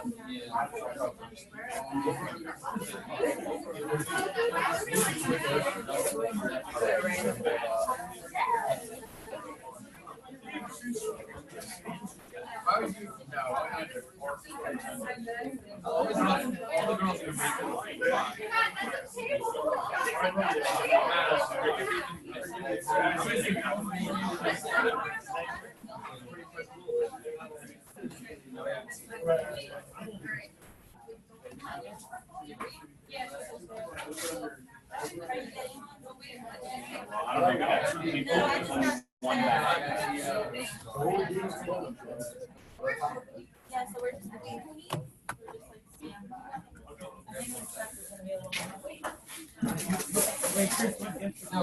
wait, so everyone needs to like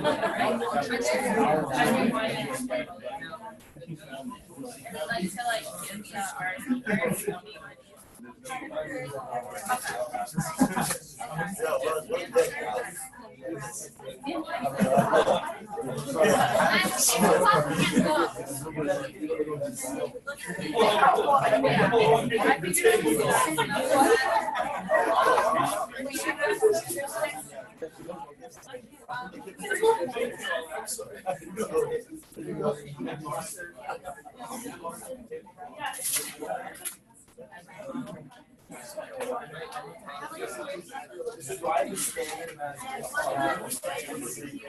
I literally have enough.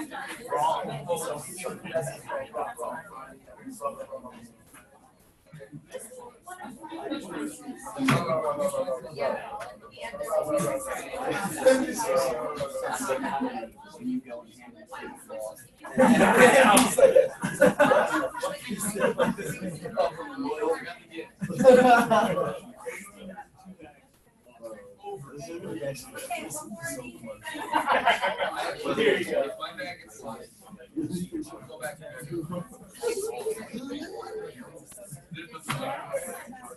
So isn't this starting to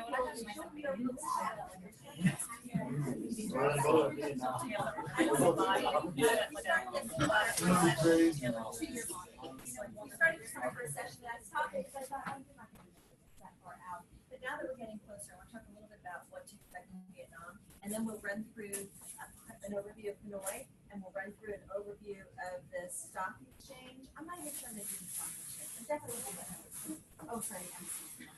Yeah, we'll do Hanoi, we'll do the embassy. But know, for those of you that are doing Hanoi and embassy, I'm probably going to ask you to do it again, especially the embassy when we get there. So you get twice the opportunity to present to us. Because when it's quick and fresh, it seems to go better, I think. And I actually love that this was about, just for an odd reason, a couple of years ago when I taught students, we ran out of time during class, and so when we got over there, we said, okay, well, let's just do the presentations before we go. We're doing them on the buses, we were both doing them as we were eating breakfast, and they really liked it, and it was really fresh in your mind because it was just before we went to the visits, and I thought the questions were much better as we call it being fresh. So we're going to repeat that intentionally this time.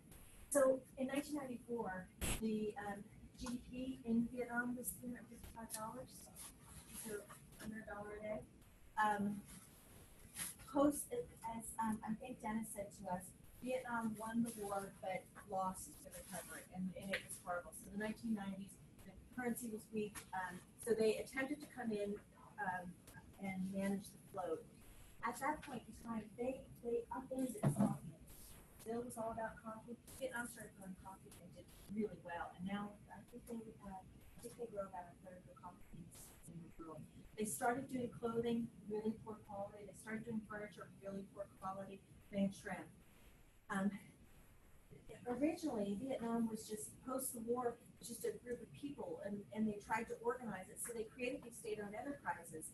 But as in most communist countries, there's not really incentives to work hard, and so they didn't. And so they really have been very unsuccessful, very corrupt. So they're trying to create some incentives. So in '92, they said, well, let's get rid of some of these state-owned enterprises.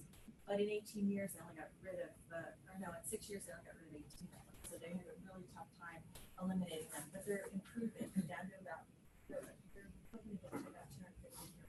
So great discussion for the embassy when we're there. We have somebody who's going to talk about the stock exchange, so I'm going to skip most of that because I think we're going to hit it when I read the presentation. So Doi Moi was the shift to say, okay, we're going to stop being a poor post-war country. Instead, we're going to start working on creating a market-based economy. And they did in a big way. It's a much more open country than China is in terms of foreign direct investment and bringing money into the country. We'll see some numbers here in a second. And because Vietnam is rather tense with China, China looks at it as sort of its little brother for it to control. The relationship with the U.S. has been quite strong post-Doi Moi. You'll see a big difference. We're going to the north intentionally, partly to get you acclimated to the weather program itself. But the north is going to feel much more communistic than it will in the south. Ho Chi Minh City and many older people in Ho Chi Minh City are going to call Saigon. Ho Chi Minh City is going to feel a lot more familiar, a lot more like a big city that we would see in the U.S. as opposed to very family centered. Sort of reminds me of Italy in some respects in terms of the focus on family and children. Pretty heavy focus on religion as well. Lots of GDP growth has been astronomical. And we think in terms of about 3% is pretty good in the U.S. 6, 7, we're predicting upwards of 10% on a country that's already growing. A lot of the exports in the U.S. and Europe based. A lot of the money that's coming in is from other Asian countries like China and Japan are shipping a lot of money to growth there. By 2025, about 10% growth in GDP. And the real shift has been from agriculture over to manufacturing. Obviously, a lot of scientific activity. The beauty of going to Halong Bay and even to Puchi tunnels, we're going to get out. Oftentimes when you're on these trips, stay in the city and you go to view, you're going to see some poverty, you're going to see some real wealth. And when you can get out into the countryside, you really get a sense of the communities. And we'll see some of the boat people down in Halong Bay for sure. You see how hard they work. Hanoi is an incredibly fast-growing city at this point in time, and huge exporter, cashews and pepper, rice and coffee still way up there. I think coffee is about 25% of the global supply of coffee. And again, coffee is flying a lot in the last post-Starbucks era. So a good open economy with a lot of exports. They most definitely run a good-sized trade surplus. And what has helped the country, while Hanoi is still running the show, we've seen more people in Ho Chi Minh City that are becoming government officials. And so you're seeing more of a market-based entrepreneurial economy. It's a really nice time to go because they're at sort of a crux right now. It's switching away from SOEs into more market-based economy and really growing. You'll notice if you see any media or you look at the newspaper, you get a sense of just how political things are there. A lot of corruption necessarily. Big tourist destination. Not so much American tourists yet, but European and other Asian tourists really big. Can still be noticeable, but I'm sure American. So a lot of U.S. and European countries that have a big presence in China, as China's labor rates have gone up, they have shifted some of their manufacturing to other countries in the Asian basin, and Vietnam is definitely one of them. And a lot of companies in both U.S. and Europe just about China. So we're in China, but we need another Asian presence. So if things really start to go poorly in China, we can shift our operations elsewhere in Asia without having to bring them back to the U.S.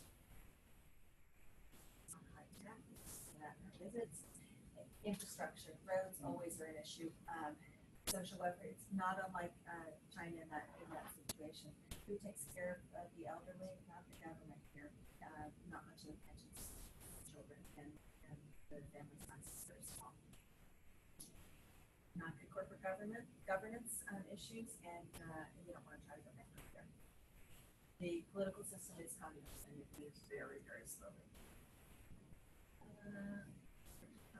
Investment. Vietnam today needs more skilled labor, so you'll see education system big. Talk about this embassy for sure. Their electricity system, they get brownouts, pollution. You're going to notice the color of the sky. Take off and the sky being blue. If you have any breathing issues, make sure you bring it with you. I do, and I've never had to use one in Asia, but if yours is more severe than mine, you want to be sure and bring it in. Exchange rate has helped the country grow because it's been pretty stable over time. And GDP is growing. So remember, we were at about $1 a day. We're now up to about $6,000. So we're making it a move in the right direction. And now, while it says the literacy rate is 94%, it's not literacy like, okay, so it's more than the fifth grade level of literacy. So definitely some reading and writing skills, but not a highly educated population at this point. And we're looking to get under 500 state-owned enterprises. And keep in mind, some state-owned enterprises are probably good. It's not unlike our regulated industries. There's reasons they're regulated, large capital assets. So that's not surprising that we still have some hopefully with corruption out there. Big manufacturing here, phones. Apple is big there. Lots of clothing now. If you start to look at your items to see where they're produced, you can see far more of them are produced in Vietnam now than China, which is different than it was in a lot of computer stuff. And that's all the stuff that you're going to see buy in the market with this stuff. All right, that was just some general Vietnam facts. Let's see. So in Ho Chi Minh City, what we're going to see is a city that is growing dramatically quickly. It used to be called the Pearl of the Orient, now it's called the motorcycle capital.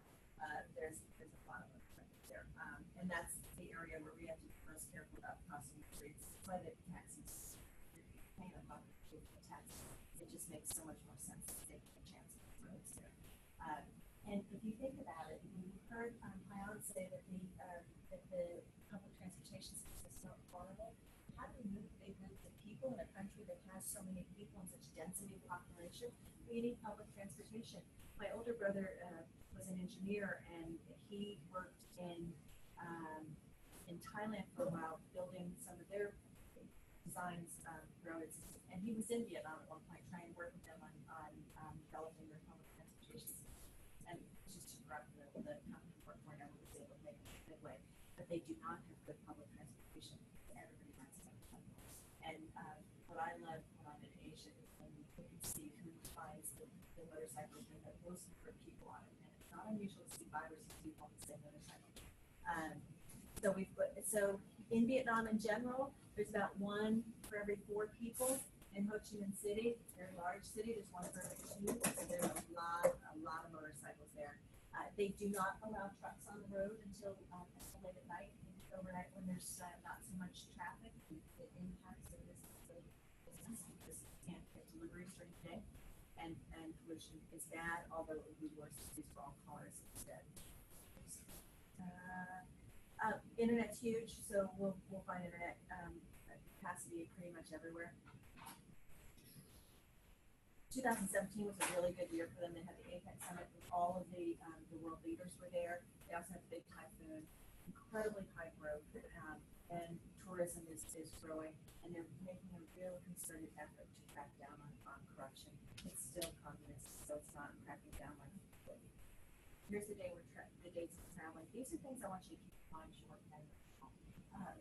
Whenever I travel to another country, I'm always cautious about making sure that we're there for the right reasons and reading and there as a learning experience, and not looking at people as specimens that we're observing. So you want to ingrain yourself into society in some way. So sit at a restaurant and talk to a waiter or to somebody at another table. Participate in Tai Chi in the park.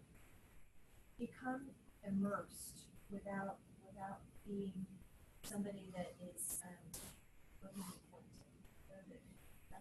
this is a country that's growing, and we have a lot we can learn from them. Want to learn in a respectable way. And so there's 4 real things I think about sustainability from a national standpoint. What do we think about when we think about Vietnam? How do they compare to the U.S. standards? And what should I think about 10 years from now when I'm working and running a company, and my company is competing with a company that's manufacturing in Vietnam? What am I going to take from this and help think about competing with Vietnamese firms in the future? And then financial stability. Is this a country where it's developing a sustainable model? Is it good to have these trade surpluses they're experiencing right now? Is their economy heading in a sustainable direction? And then environmental issues big throughout Asia.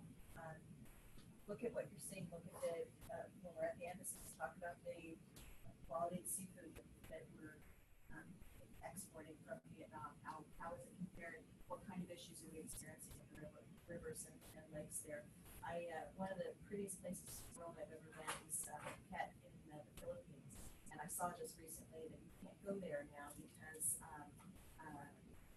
a number of companies have been dumping sewage in there, so they're going to shut it down for the next 9 months. It's a gorgeous place, and so you experience that because we don't have the same rules and standards we have in the U.S. that help protect some of our environmental issues. So be thinking about the environment when there. And then cultural sustainability. As countries become more commercial and market-based, what happens to the culture?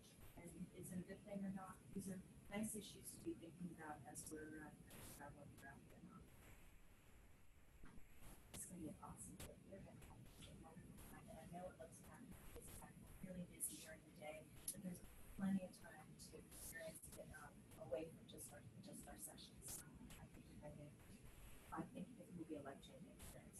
That's the goal. You come back and say, yeah, I learned something, but we failed. So hopefully you'll come back and really think that it shifted your perspective in a way that's going to help you graduate. Okay. Any questions about Vietnam before we hear about Hanoi? Yes. There's some question with the journal. So what day does it officially start? I don't do a helmet. Ordinarily, you have about 1 a day, but some people write. Okay, some people write 60 pages. My favorite journal. But some people write a paragraph a day. So just be thoughtful, okay? And usually people start on the plane and they'll talk about what were their thoughts before they take off. And that's sort of a nice thing to look at when you're back. And then you end usually somewhere on the plane when you're back. If we have a paper one, can we like scan them and send them to you? Yeah. Or you can drop it down on them. And a lot of people are happy to unload this so they hand it to me on the airplane. Like that, and that's nice. What other questions?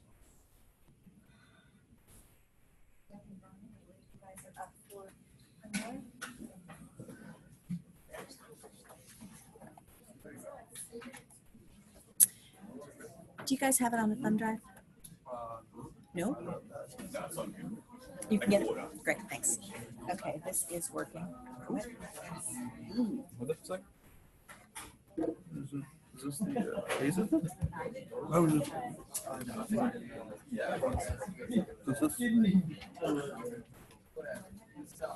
Hmm.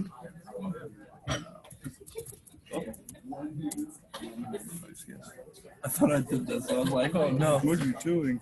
I don't know if I signed it. This is so awkward to type on. Is that right? It is.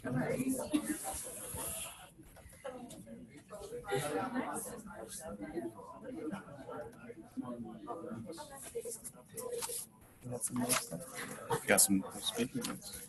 Are we all set? Okay. How we doing, everybody? We're going to go over a little bit about Hanoi. It's basically a short little beginner's guide to Hanoi. To start, we're going to go over a little bit about the history. So it is the capital of Vietnam, and it is the second largest population. It's about 7.5 million, about 1 million less than New York City currently. It became a city in the year 1010, and up until 1802, it was the most important political center in Vietnam, and today it currently still is.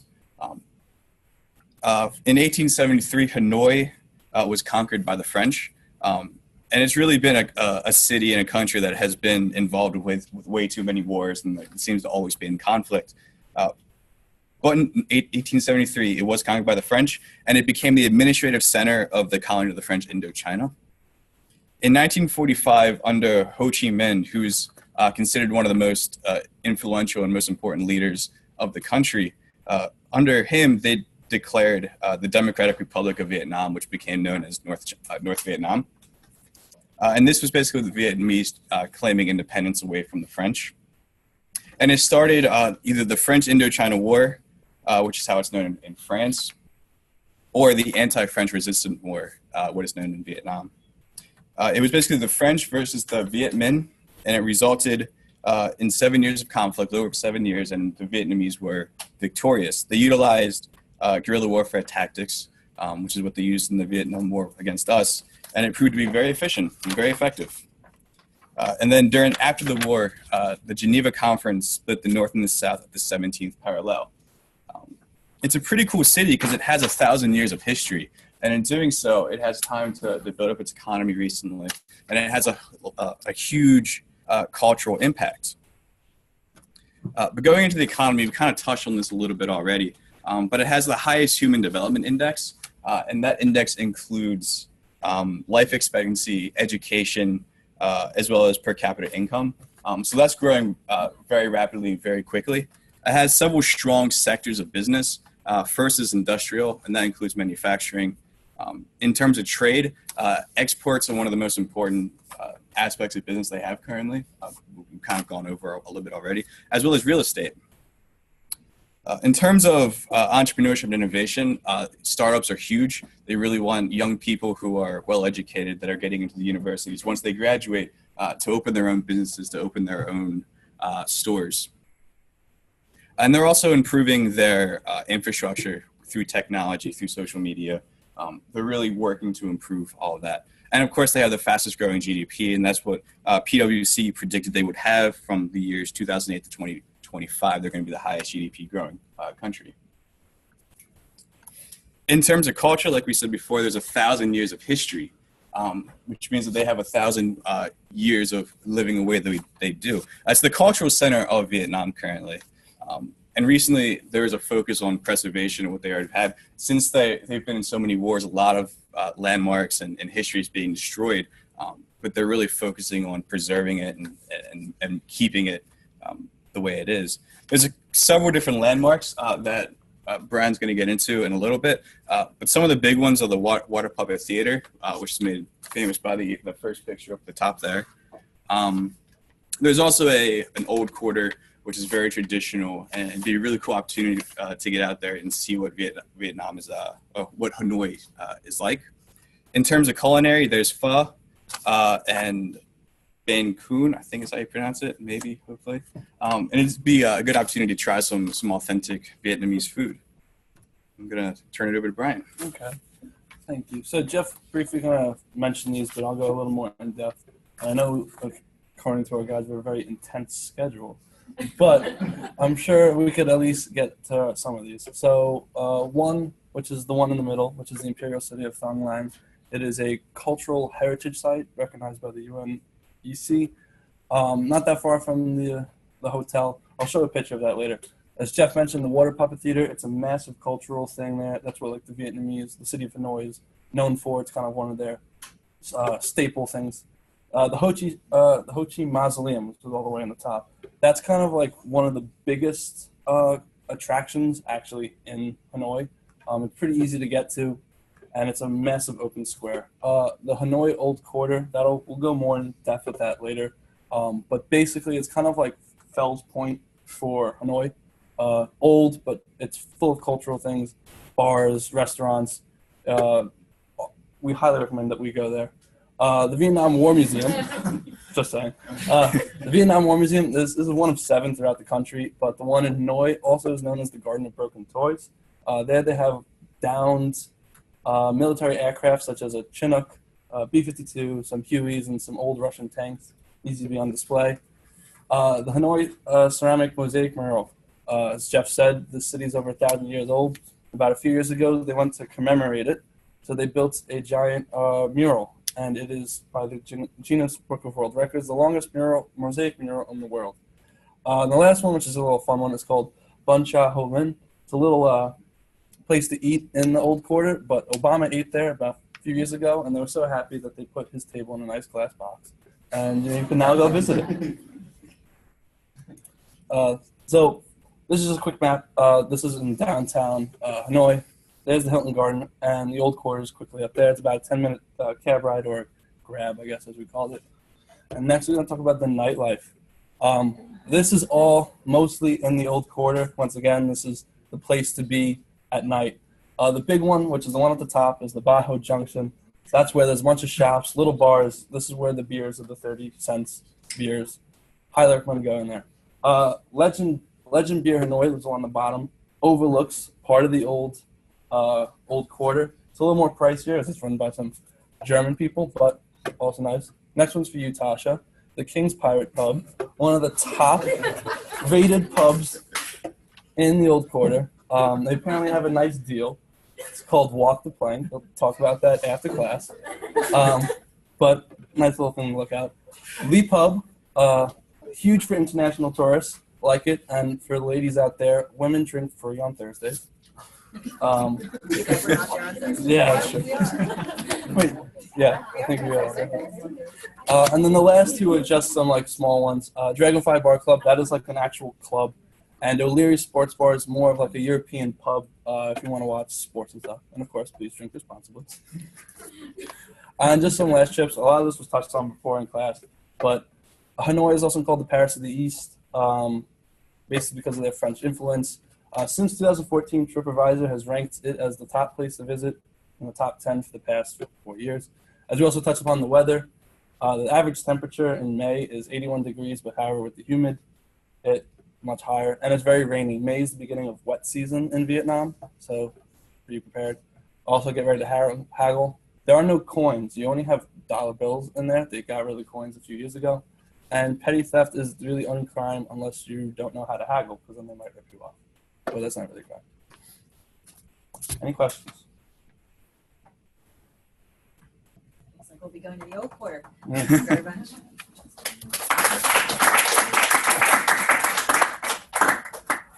Okay, let's go ahead and do the U.S. Embassy, and then kind of sit down. We'll do the embassy and then we'll sit down. Casey, Michaela, Della?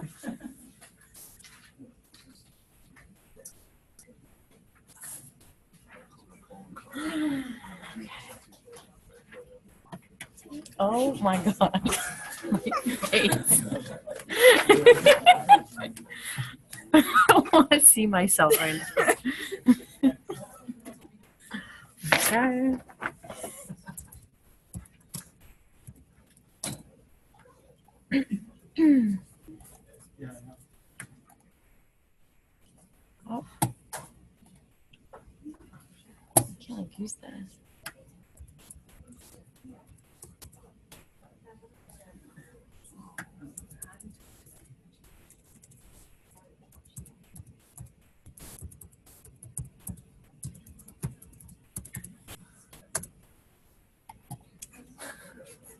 Okay.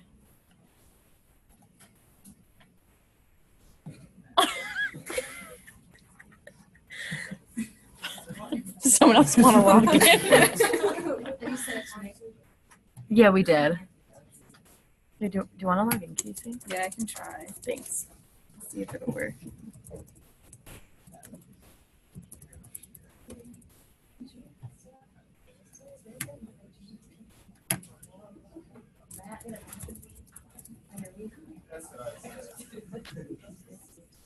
Nope. When did you send it to me? I think maybe like Sunday. We uploaded it on Moodle. It was like, yeah, Send it to me. I did. Yeah. I got that on here.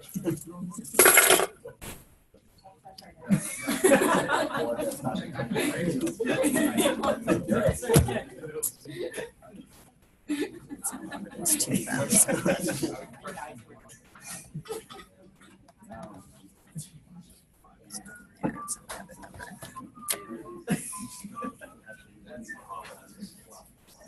I mean, I can just send a verification code if that's easier. Real fast. I'm pretty sure if you sent it to me yesterday, it's on here. Yeah, it was like, yeah, it was at least Sunday. It might have been Saturday. Yeah, I should have it on here. I sent you a note telling you I got it, right? I don't know. I There it uploaded is. it to Moodle. Yeah, there we go.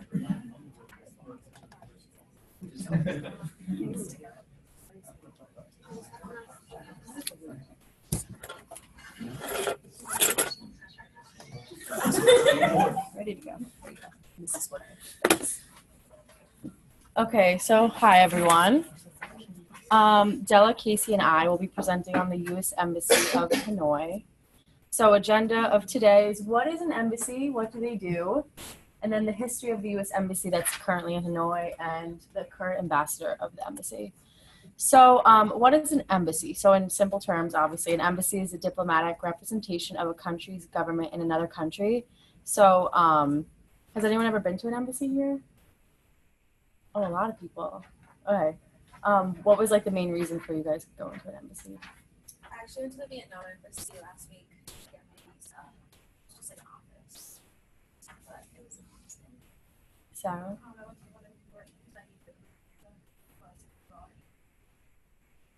Kat?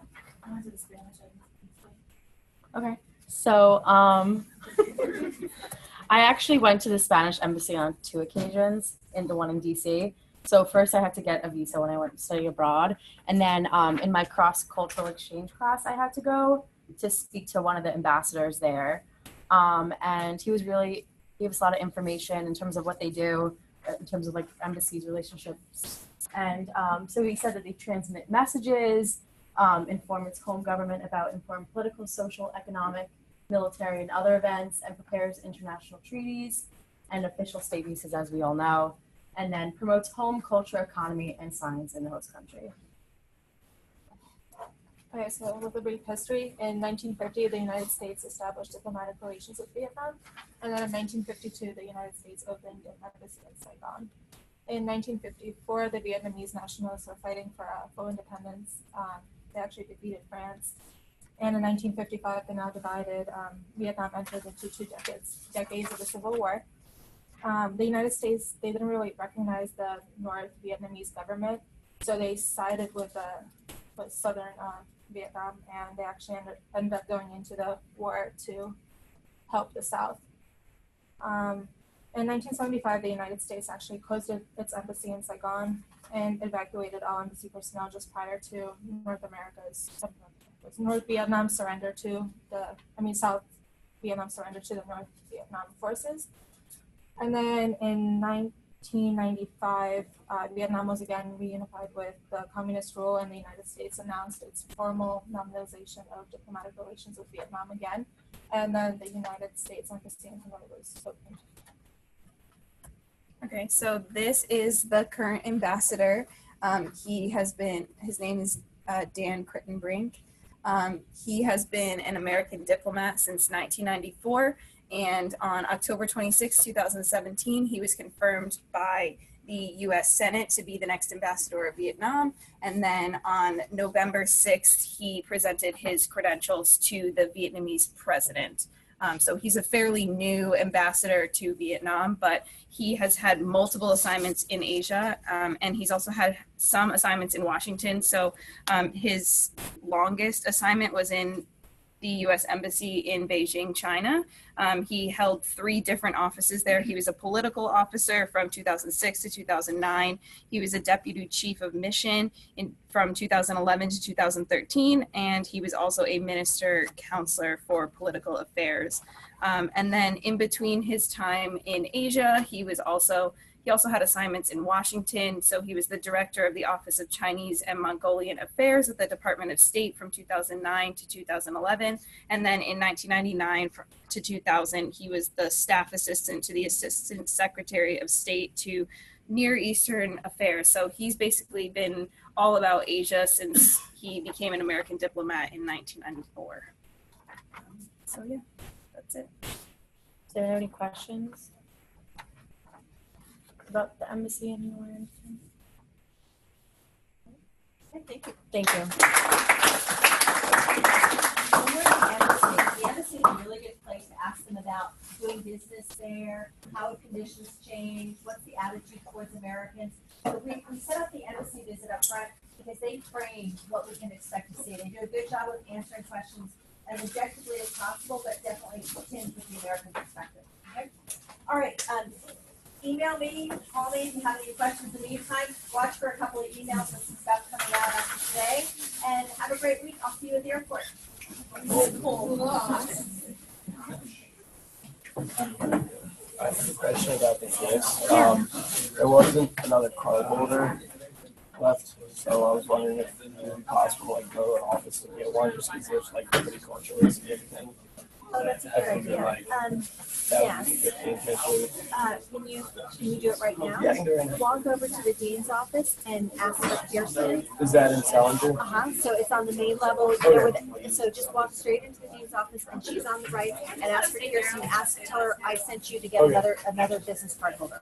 Okay, thank you. Perfect. Kristen or Kirsten? Kirsten. Thank you very much. If you have any trouble, let me know because I'll be here tomorrow and I can get it from her. Okay. She should be fine. Yes, ma'am.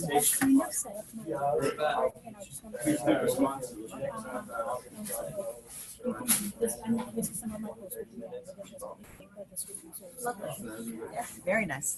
I don't know if you have the right phone number for me. Let me get it. Yeah, it's my phone number changed.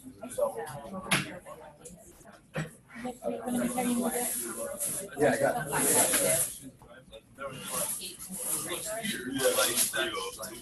It might be like I did it on exactly another told me to do that, but like just Okay. I'll make sure I do this. Okay. Oh no. I'm so sorry, my last question. Okay. I like that. Because I know. I need to. When's the? I want to know someone to show it out.